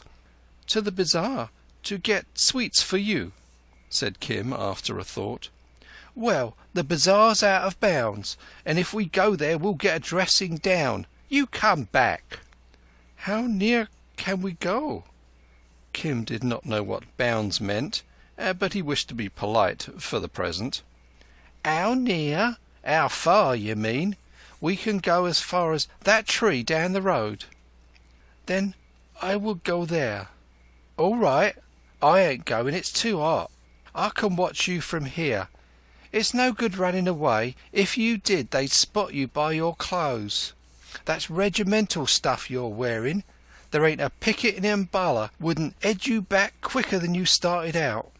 This did not impress Kim as much as the knowledge that his raiment would tire him out if he tried to run. He slouched to the tree at the corner of a bare road leading toward the bazaar and eyed the natives passing. Most of them were barrack servants of the lowest caste. Kim hailed a sweeper, who promptly retorted with a piece of unnecessary insolence, in the natural belief that the European boy could not follow it. The low, quick answer undeceived him. Kim put his fettered soul into it, thankful for the late chance to abuse somebody in the tongue he knew best. "And now, go to the nearest letter-writer in the bazaar and tell him to come here. I would write a letter." But what manner of white man's son art thou to need a bazaar letter-writer? Is there not a schoolmaster in the barracks?" "Aye, and hell is full of the same sort. Do my order, you ode. Thy mother was married under a basket. Servant of Lal Beg," Kim knew the god of the sweepers. "Run on my business, or we will talk later." The sweeper shuffled off in haste. "There is a white boy by the barracks waiting under a tree who is not a white boy," he stammered to the first bazaar letter-writer he came across. "He needs thee." "Will he pay?" said that spruce scribe, gathering up his desk and pens and sealing wax, all in order. "I do not know. He is not like other boys. Go and see. It is well worth." Kim danced with impatience when the slim young Kayeth hove in sight. As soon as his voice could carry, he cursed him volubly. "First, I will take my pay," the letter-writer said. "Bad words have made the price higher. But who art thou, dressed in that fashion, to speak in this fashion?" "Aha! That is in the letter which thou shalt write. Never was such a tale. But I am in no haste. Another writer will serve me. Umballa city is full of them, as is Lahore." "4 annas," said the writer, sitting down and spreading his cloth in the shade of a deserted barrack wing. Mechanically, Kim squatted beside him, squatted as only the natives can, in spite of the abominable clinging trousers. The writer regarded him sideways. "That is the price to ask of Sahibs," said Kim. "Now fix me a true one." "1.5 annas. How do I know, having written the letter, that thou wilt not run away?" "I must not go beyond this tree, and there is also the stamp to be considered." "I get no commission on the price of the stamp. Once more, what manner of white boy art thou?" "That shall be said in the letter, which is to Mahbub Ali, the horse-dealer in the Kashmir Sarai at Lahore. He is my friend." "Wonder on wonder," murmured the letter-writer, dipping a reed in the inkstand. "To be written in Hindi?" "Assuredly. To Mahbub Ali, then. Begin. I have come down with the old man as far as Umballa in the train. At Umballa I carried the news of the bay mare's pedigree." After what he had seen in the garden, he was not going to write of white stallions. "Slower a little. What has a bay mare to do? Is it Mahbub Ali, the great dealer?" "Who else? I have been in his service. Take more ink. Again. As the order was, so I did it. We then went on foot to Benares, but on the 3rd day we found a certain regiment. Is that down?" "Aye, Pulton," murmured the writer, all ears. "I went into their camp and was caught, and by means of the charm about my neck, which thou knowest, it was established that I was the son of some man in the regiment, according to the prophecy of the Red Bull, which thou knowest was common talk of our bazaar." Kim waited for this shaft to sink into the letter-writer's heart, cleared his throat, and continued. "A priest clothed me and gave me a new name. One priest, however, was a fool. The clothes are very heavy, but I am a Sahib, and my heart is heavy too. They send me to a school and beat me. I do not like the air and water here. Come then and help me, Mahbub Ali, or send me some money, for I have not sufficient to pay the writer who writes this." "Who writes this? It is my own fault that I was tricked. Thou art as clever as Hassan Bucks that forged the treasury stamps at Nucklao. But what a tale, what a tale! Is it true by any chance?" "It does not profit to tell lies to Mahbub Ali. It is better to help his friends by lending them a stamp. When the money comes, I will repay." The writer grunted doubtfully, but took a stamp out of his desk, sealed the letter, handed it over to Kim, and departed. Mahbub Ali's was a name of power in Umballa. "That is the way to win good account with the gods," Kim shouted after him. "Pay me twice over when the money comes," the man cried over his shoulder. "What was you bucking to that nigger about?" said the drummer boy when Kim returned to the veranda. "I was watching you." "I was only talking to him." "You talk the same as a nigger, don't you?" "Noa, Noa, I only speak a little. What shall we do now?" "The bugles'll go for dinner in half a minute. My God, I wish I'd gone up to the front with the regiment. It's lawful doing nothing but school down here. Don't you hate it?" "Oh, yes." "I'd run away if I knew where to go. But as the man say, in this blooming India, you're only a prisoner at large. You can't desert without being took back at once. I'm fair sick of it." "But have you been in England?" "Why, I only come out last trooping season with my mother. I should think I have been in England. What a ignorant little beggar you are. You was brought up in the gutter, wasn't you?" "Oh, yes. Tell me something about England. My father, he came from there." Though he would not say so, Kim of course disbelieved every word the drummer boy spoke about the Liverpool suburb which was his England. It passed the heavy time till dinner, a most unappetizing meal served to the boys and a few invalids in a corner of a barrack room. But that he had written to Mahbub Ali, Kim would have been almost depressed. The indifference of native crowds he was used to, but this strong loneliness among white men preyed on him. He was grateful when, in the course of the afternoon, a big soldier took him over to Father Victor, who lived in another wing across another dusty parade ground. The priest was reading an English letter written in purple ink. He looked at Kim more curiously than ever. "And how do you like it, my son, as far as you've gone? Not much, eh? It must be hard, very hard on a wild animal. Listen now. I've had an amazing epistle from your friend." "Where is he? Is he well?" "Oh, if he knows to write me letters, it is all right." "You're fond of him, then?" "Of course I am fond of him. He was fond of me." "It seems so by the look of this. He can't write English, can he?" "No. No. Not that I know, but of course he found a letter-writer who can write English very well, so he wrote. I do hope you understand." "That accounts for it. Do you know anything about his money affairs?" Kim's face showed that he did not. "How can I tell?" "That's what I'm asking. Now listen, if you can make head or tail of this. We'll skip the first part. It's written from Jagadhir Road. Sitting on wayside in grave meditation, trusting to be favoured with your honour's applause of present step, which recommend your honour to execute for Almighty God's sake. Education is greatest blessing, if of best sorts, otherwise no earthly good. Faith, the old man's hit the bull's-eye that time.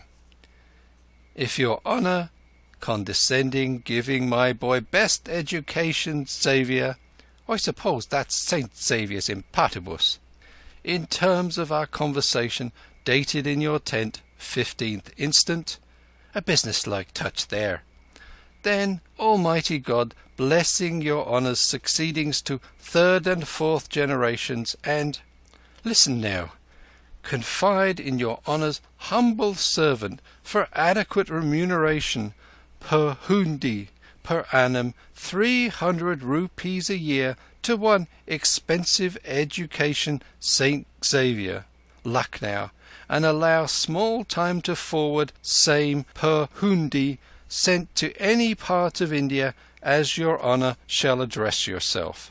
This servant of your honour has presently no place to lay crown of his head, but going to Benares by train on account of persecution of old woman talking so much and unanxious residing Saharanpur in any domestic capacity. Now, what in the world does that mean? She has asked him to be her puro, her clergyman, at Saharanpur, I think. He would not do that on account of his river. She did talk. It's clear to you, is it? It beats me altogether. So, going to Benares, where we'll find address and forward rupees for boy who is apple of eye, and for Almighty God's sake execute this education, and your petitioner, as in duty bound, shall ever awfully pray. Written by Sobrao Saiti, failed entrance Allahabad University, for Venerable Tishu Lama, the priest of Suchzen, looking for a river. Address, care of Tirthankar's Temple, Benares. P.M. Please note, boy is apple of eye, and rupees shall be sent per hundi 300 per annum, for God Almighty's sake. Now, is that raving lunacy or a business proposition? I ask you, because I'm fairly at my wit's end. He says he will give me 300 rupees a year, so he will give them. Oh, that's the way you look at it, is it? Of course, if he says so. The priest whistled. Then he addressed Kim as an equal. I don't believe it, but we'll see. You were going off today to the military orphanage at Sanawar, where the regiment will keep you till you were old enough to enlist. You'd be brought up to the Church of England. Bennett arranged for that. On the other hand, if you go to St. Xavier's, you'll get a better education and can have the religion. Do you see my dilemma? Kim saw nothing save a vision of the Lama going south in a train with none to beg for him. Like most people, I'm going to temporize. If your friend sends the money from Benares, powers of darkness below, where's a street beggar to raise 300 rupees? You'll go down to Lucknow, and I'll pay you fare, because I can't touch the subscription money if I intend, as I do, to make you a Catholic. If he doesn't, you'll go to the military orphanage at the regiment's expense. I'll allow him 3 days' grace, though I don't believe in it at all. Even then, if he fails in his payments later on, but it's beyond me. We can only walk one step at a time in this world, praise God. And they sent Bennett to the front and left me behind. Bennett can't expect everything. Oh, yes, said Kim vaguely. The priest leaned forward. I'd give a month's pay to find out what's going on in that little round head of yours. There is nothing, said Kim, and scratched it. He was wondering whether Mahbub Ali would send him as much as a whole rupee. Then he could pay the letter writer and write letters to the Lama at Benares. Perhaps Mahbub Ali would visit him next time he came south with horses. Surely he must know that Kim's delivery of the letter to the officer at Umballa had caused the great war which the men and the boys had discussed so loudly over the barrack dinner tables. But if Mahbub Ali did not know this, it would be very unsafe to tell him so. Mahbub Ali was hard upon boys who knew, or thought they knew, too much. Well, till I get further news, Father Victor's voice interrupted the reverie. You can run along now and play with the other boys. They'll teach you something, but I don't think you'll like it." The day dragged to its weary end. When he wished to sleep, he was instructed how to fold up his clothes and set out his boots, the other boys deriding. Bugles waked him in the dawn. The schoolmaster caught him after breakfast, thrust a page of meaningless characters under his nose, gave them senseless names, and whacked him without reason. Kim meditated poisoning him with opium borrowed from a barrack sweeper, but reflected that, as they all ate at one table in public, this was particularly revolting to Kim, who preferred to turn his back on the world at meals. The stroke might be dangerous. Then he attempted to run off to the village where the priest had tried to drug the lama, the village where the old soldier lived. But far-seeing sentries at every exit headed back the little scarlet figure. Trousers and jacket crippled body and mind alike, so he abandoned the project and fell back, Oriental fashion, on time and chance. 3 days of torment passed in the big, echoing white rooms. He walked out of afternoons under escort of the drummer boy, and all he heard from his companion were the few useless words which seemed to make 2/3 of the white man's abuse. Kim knew and despised them all long ago. The boy resented his silence and lack of interest by beating him, as was only natural. He did not care for any of the bazaars that were in bounds. He styled all natives niggers, yet servants and sweepers called him abominable names to his face, and, misled by their deferential attitude, he never understood. This somewhat consoled Kim for the beatings. On the morning of the 4th day a judgment overtook that drummer. They had gone out together towards Umballa racecourse. He returned alone, weeping, with news that young O'Hara, to whom he had been doing nothing in particular, had hailed a scarlet-bearded nigger on horseback, that the nigger had then and there laid into him with a peculiarly adhesive quirt, picked up young O'Hara, and borne him off at full gallop. These tidings came to Father Victor, and he drew down his long upper lip. He was already sufficiently startled by a letter from the temple of the Thirkantars at Benares, enclosing a native banker's note of hand for 300 rupees and an amazing prayer to Almighty God. The Lama would have been more annoyed than the priest had he known how the bizarre letter-writer had translated his phrase "to acquire merit." "Powers of darkness below!" Father Victor fumbled with the note. "And now he's off with another of his peep-a-day friends. I don't know whether it would be a greater relief to me to get him back or to have him lost. He's beyond my comprehension. How the devil— Yes, he's the man I mean. Can a street beggar raise the money to educate white boys?" 3 miles off, at Umballa racecourse, Mahbub Ali, reining a great Kabuli stallion with Kim in front of him, was saying, "But, little friend of all the world, there is my honour and reputation to be considered. All the officer sahibs in all the regiments and all Umballa know Mahbub Ali. Men saw me pick thee up and chastise that boy. We are seen now from far across the plain. How can I take thee away or account for thy disappearing if I set thee down and let thee run off into the crops? They would put me in jail.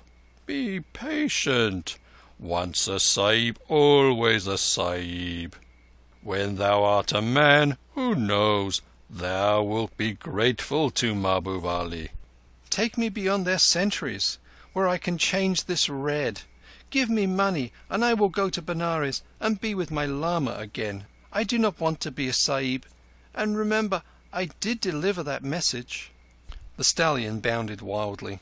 Mahbub Ali had incautiously driven home the sharp-edged stirrup. He was not the new sort of fluent horse-dealer who wears English boots and spurs. Kim drew his own conclusions from that betrayal. "That was a small matter. It lay on the straight road to Benares. I and the Sahib have by this time forgotten it. I send so many letters and messages to men who ask questions about horses, I cannot well remember one from the other.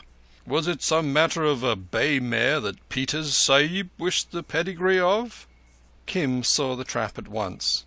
If he had said bay mare, Mahbub would have known by his very readiness to fall in with the amendment that the boy suspected something. Kim replied, therefore, "Bay mare, no.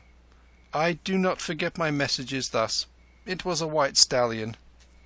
"Aye, so it was. A white Arab stallion. But thou didst write bay mare to me." "Who cares to tell the truth to a letter writer?" Kim answered, feeling Mahbub's palm on his heart. "Ha ha! Hi, Mahbub, you old villain, pull up!" cried a voice, and an Englishman raced alongside on a little polo pony. "I've been chasing you half over the country. That Kabuli of yours can go. For sale, I suppose?" "I have some young stuff coming on, made by heaven for the delicate and difficult polo game.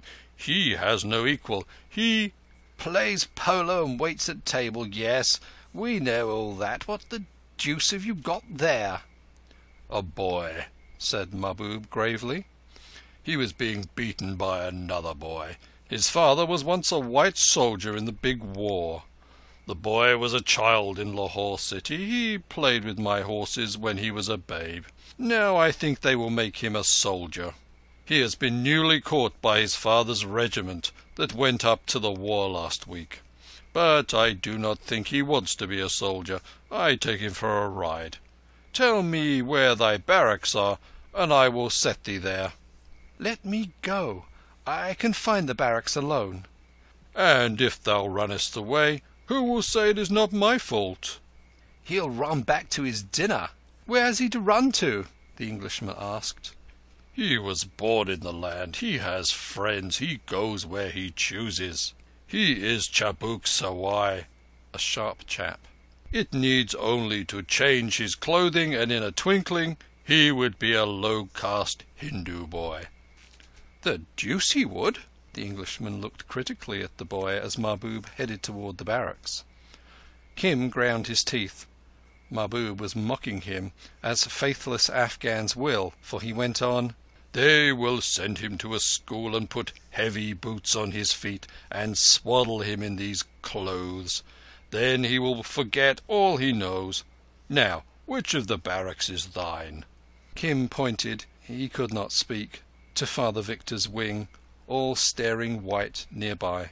"Perhaps he will make a good soldier," said Mahbub reflectively. "He will make a good orderly at least. I sent him to deliver a message once from Lahore.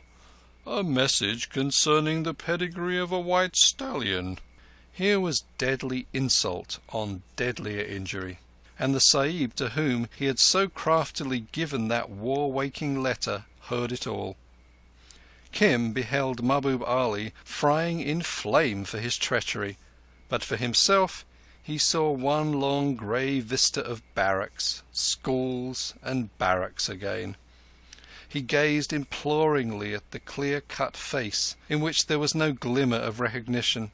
But even at this extremity it never occurred to him to throw himself on the white man's mercy or to denounce the Afghan. And Mahbub stared deliberately at the Englishman, who stared as deliberately at Kim, quivering and tongue-tied. "My horse is well trained," said the dealer. "Others would have kicked, Sahib." "Ah," said the Englishman at last, rubbing his pony's damp withers with his whip-butt.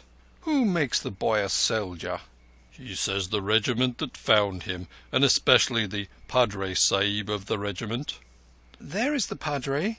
Kim choked as bare-headed Father Victor sailed down upon them from the veranda. "Powers the darkness below, O'Hara! How many more mixed friends do you keep in Asia?" he cried as Kim slid down and stood helplessly before him. "Good morning, Padre," the Englishman said cheerily. "I know you by reputation well enough. Meant to have come over and called before this. I'm Crichton." "Of the Ethnological Survey," said Father Victor. The Englishman nodded. "Faith, I'm glad to meet you then, and I owe you thanks for bringing back the boy." "No thanks to me, Padre. Besides, the boy wasn't going away. Don't you know old Mahbub Ali?"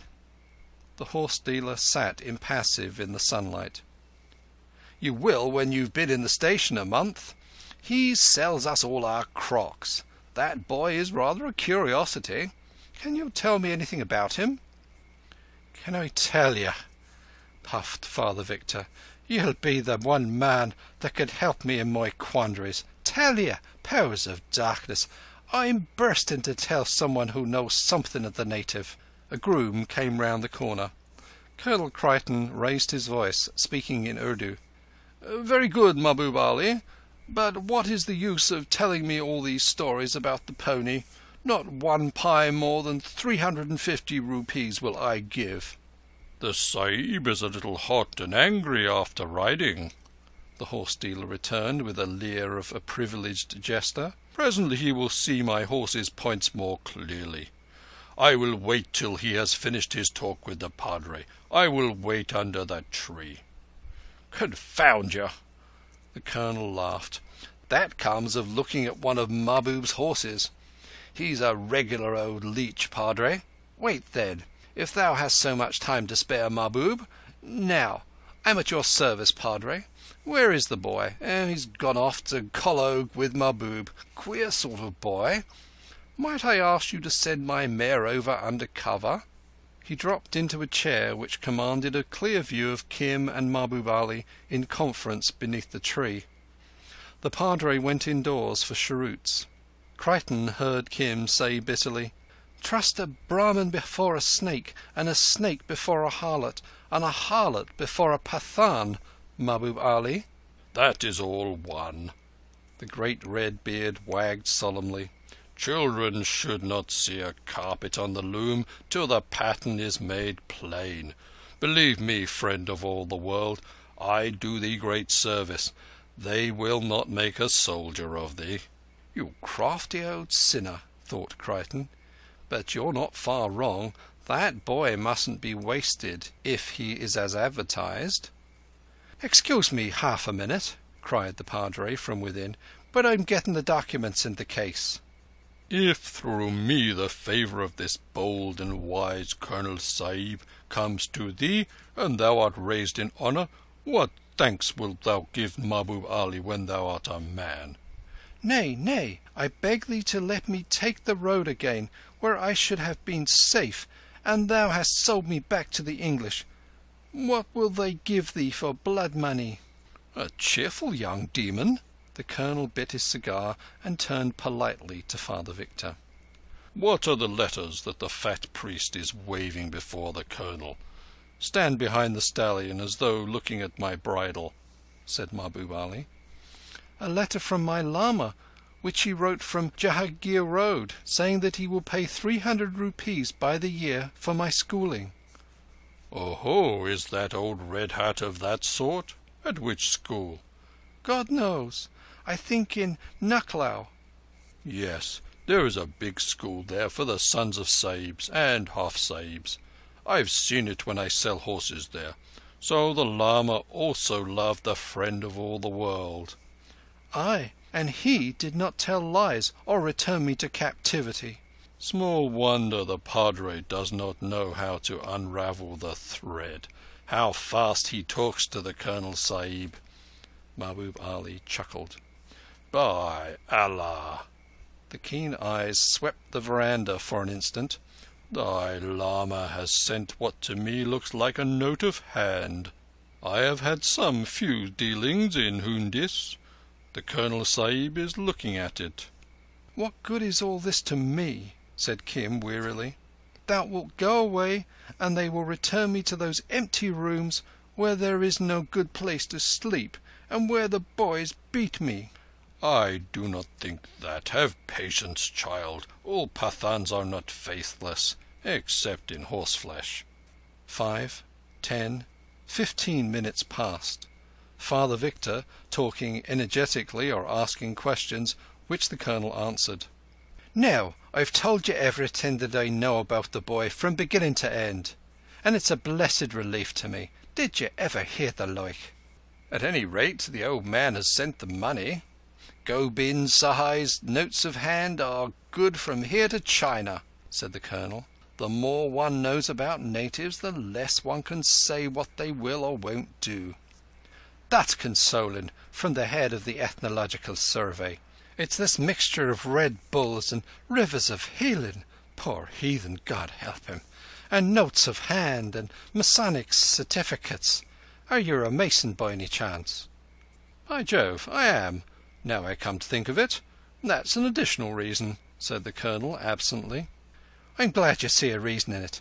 But, as I said, it's the mixture of things that's beyond me. And his prophesying to our Colonel, sitting on my bed, with his little shimmy torn open, showing his white skin, and the prophecy coming true. They'll cure all that nonsense at St. Xavier's, eh?" "Sprinkle him with holy water," the Colonel laughed. "On my word, I fancy I ought to sometimes. But I'm hoping he'll be brought up as a good Catholic. All that troubles me is what'll happen if the old beggar-man—" Lama, my dear sir. And some of them are gentlemen in their own country." "The Lama, then, fails to pay next year. He's a fine business head to plan at the spur of the moment, but he's bound to die one day, and taking a heathen's money to give a child a Christian education."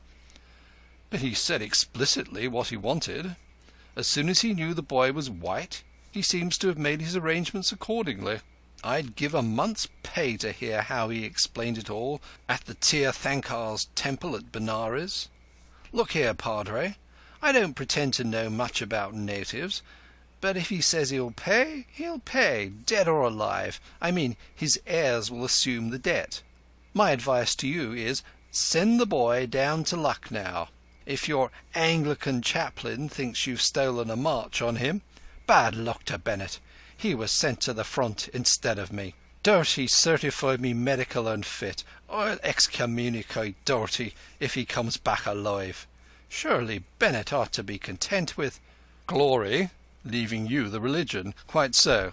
As a matter of fact, I don't think Bennett will mind. Put the blame on me.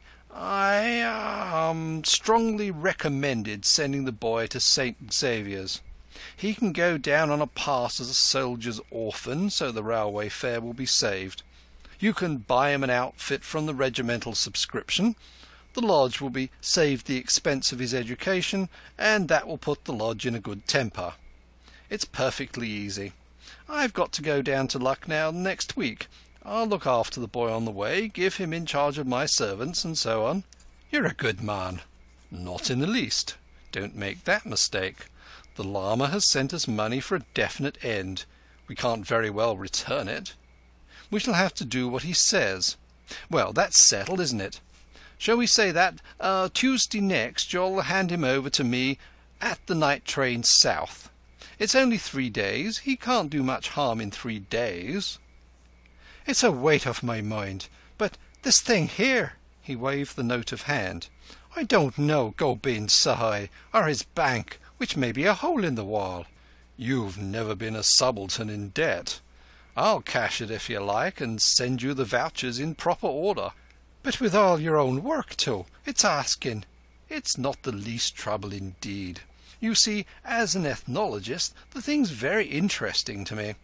I'd like to make a note of it for some government work that I'm doing. The transformation of a regimental badge, like your Red Bull, into a sort of fetish that the boy follows is very interesting." "But I can't thank you enough." "There's one thing you can do. All we ethnological men are jealous as jackdaws of one another's discoveries. They're of no interest to anyone but ourselves, of course, but you know what book collectors are like. Well, don't say a word, directly or indirectly, about the Asiatic side of the boy's character, his adventures and his prophecy and so on. I'll worm them out of the boy later on and— You see? I do. You'll make a wonderful account of it. Never a word will I say to anyone till I see it in print." "Thank you. That goes straight to an ethnologist's heart. Well, I must be getting back to my breakfast. Good heavens! Oh, Mahbub here still?" He raised his voice, and the horse dealer came out from under the shadow of the tree. "Well, what is it?" "As regards that young horse," said Mahbub, I say that when a colt is born to be a polo pony, closely following the ball without teaching, when such a colt knows the game by divination, then I say it is a great wrong to break that colt to a heavy cart, Sahib." "So say I also, Mahbub. The colt will be entered for polo only. These fellows think of nothing in the world but horses, Padre. I'll see you tomorrow, Mahbub, if you've anything likely for sale." The dealer saluted, horseman fashion, with a sweep of the offhand. "Be patient a little, friend of all the world," he whispered to the agonized Kim. "Thy fortune is made. In a little while thou goest to Nucklao, and here is something to pay the letter writer. I shall see thee again, I think, many times." And he cantered off down the road. "Listen to me," said the Colonel from the veranda, speaking in the vernacular. "In 3 days thou wilt go with me to Lucknow, seeing and hearing new things all the while. Therefore, sit still for 3 days and do not run away. Thou wilt go to school in Lucknow." "Shall I meet my Holy One there?" Kim whimpered. "At least Lucknow is nearer to Benares than Umballa. It may be thou wilt go under my protection. Mahbub Ali knows this, and he will be angry if thou returnest to the road now. Remember, much has been told me which I do not forget." "I will wait," said Kim, "but the boys will beat me." Then the bugles blew for dinner.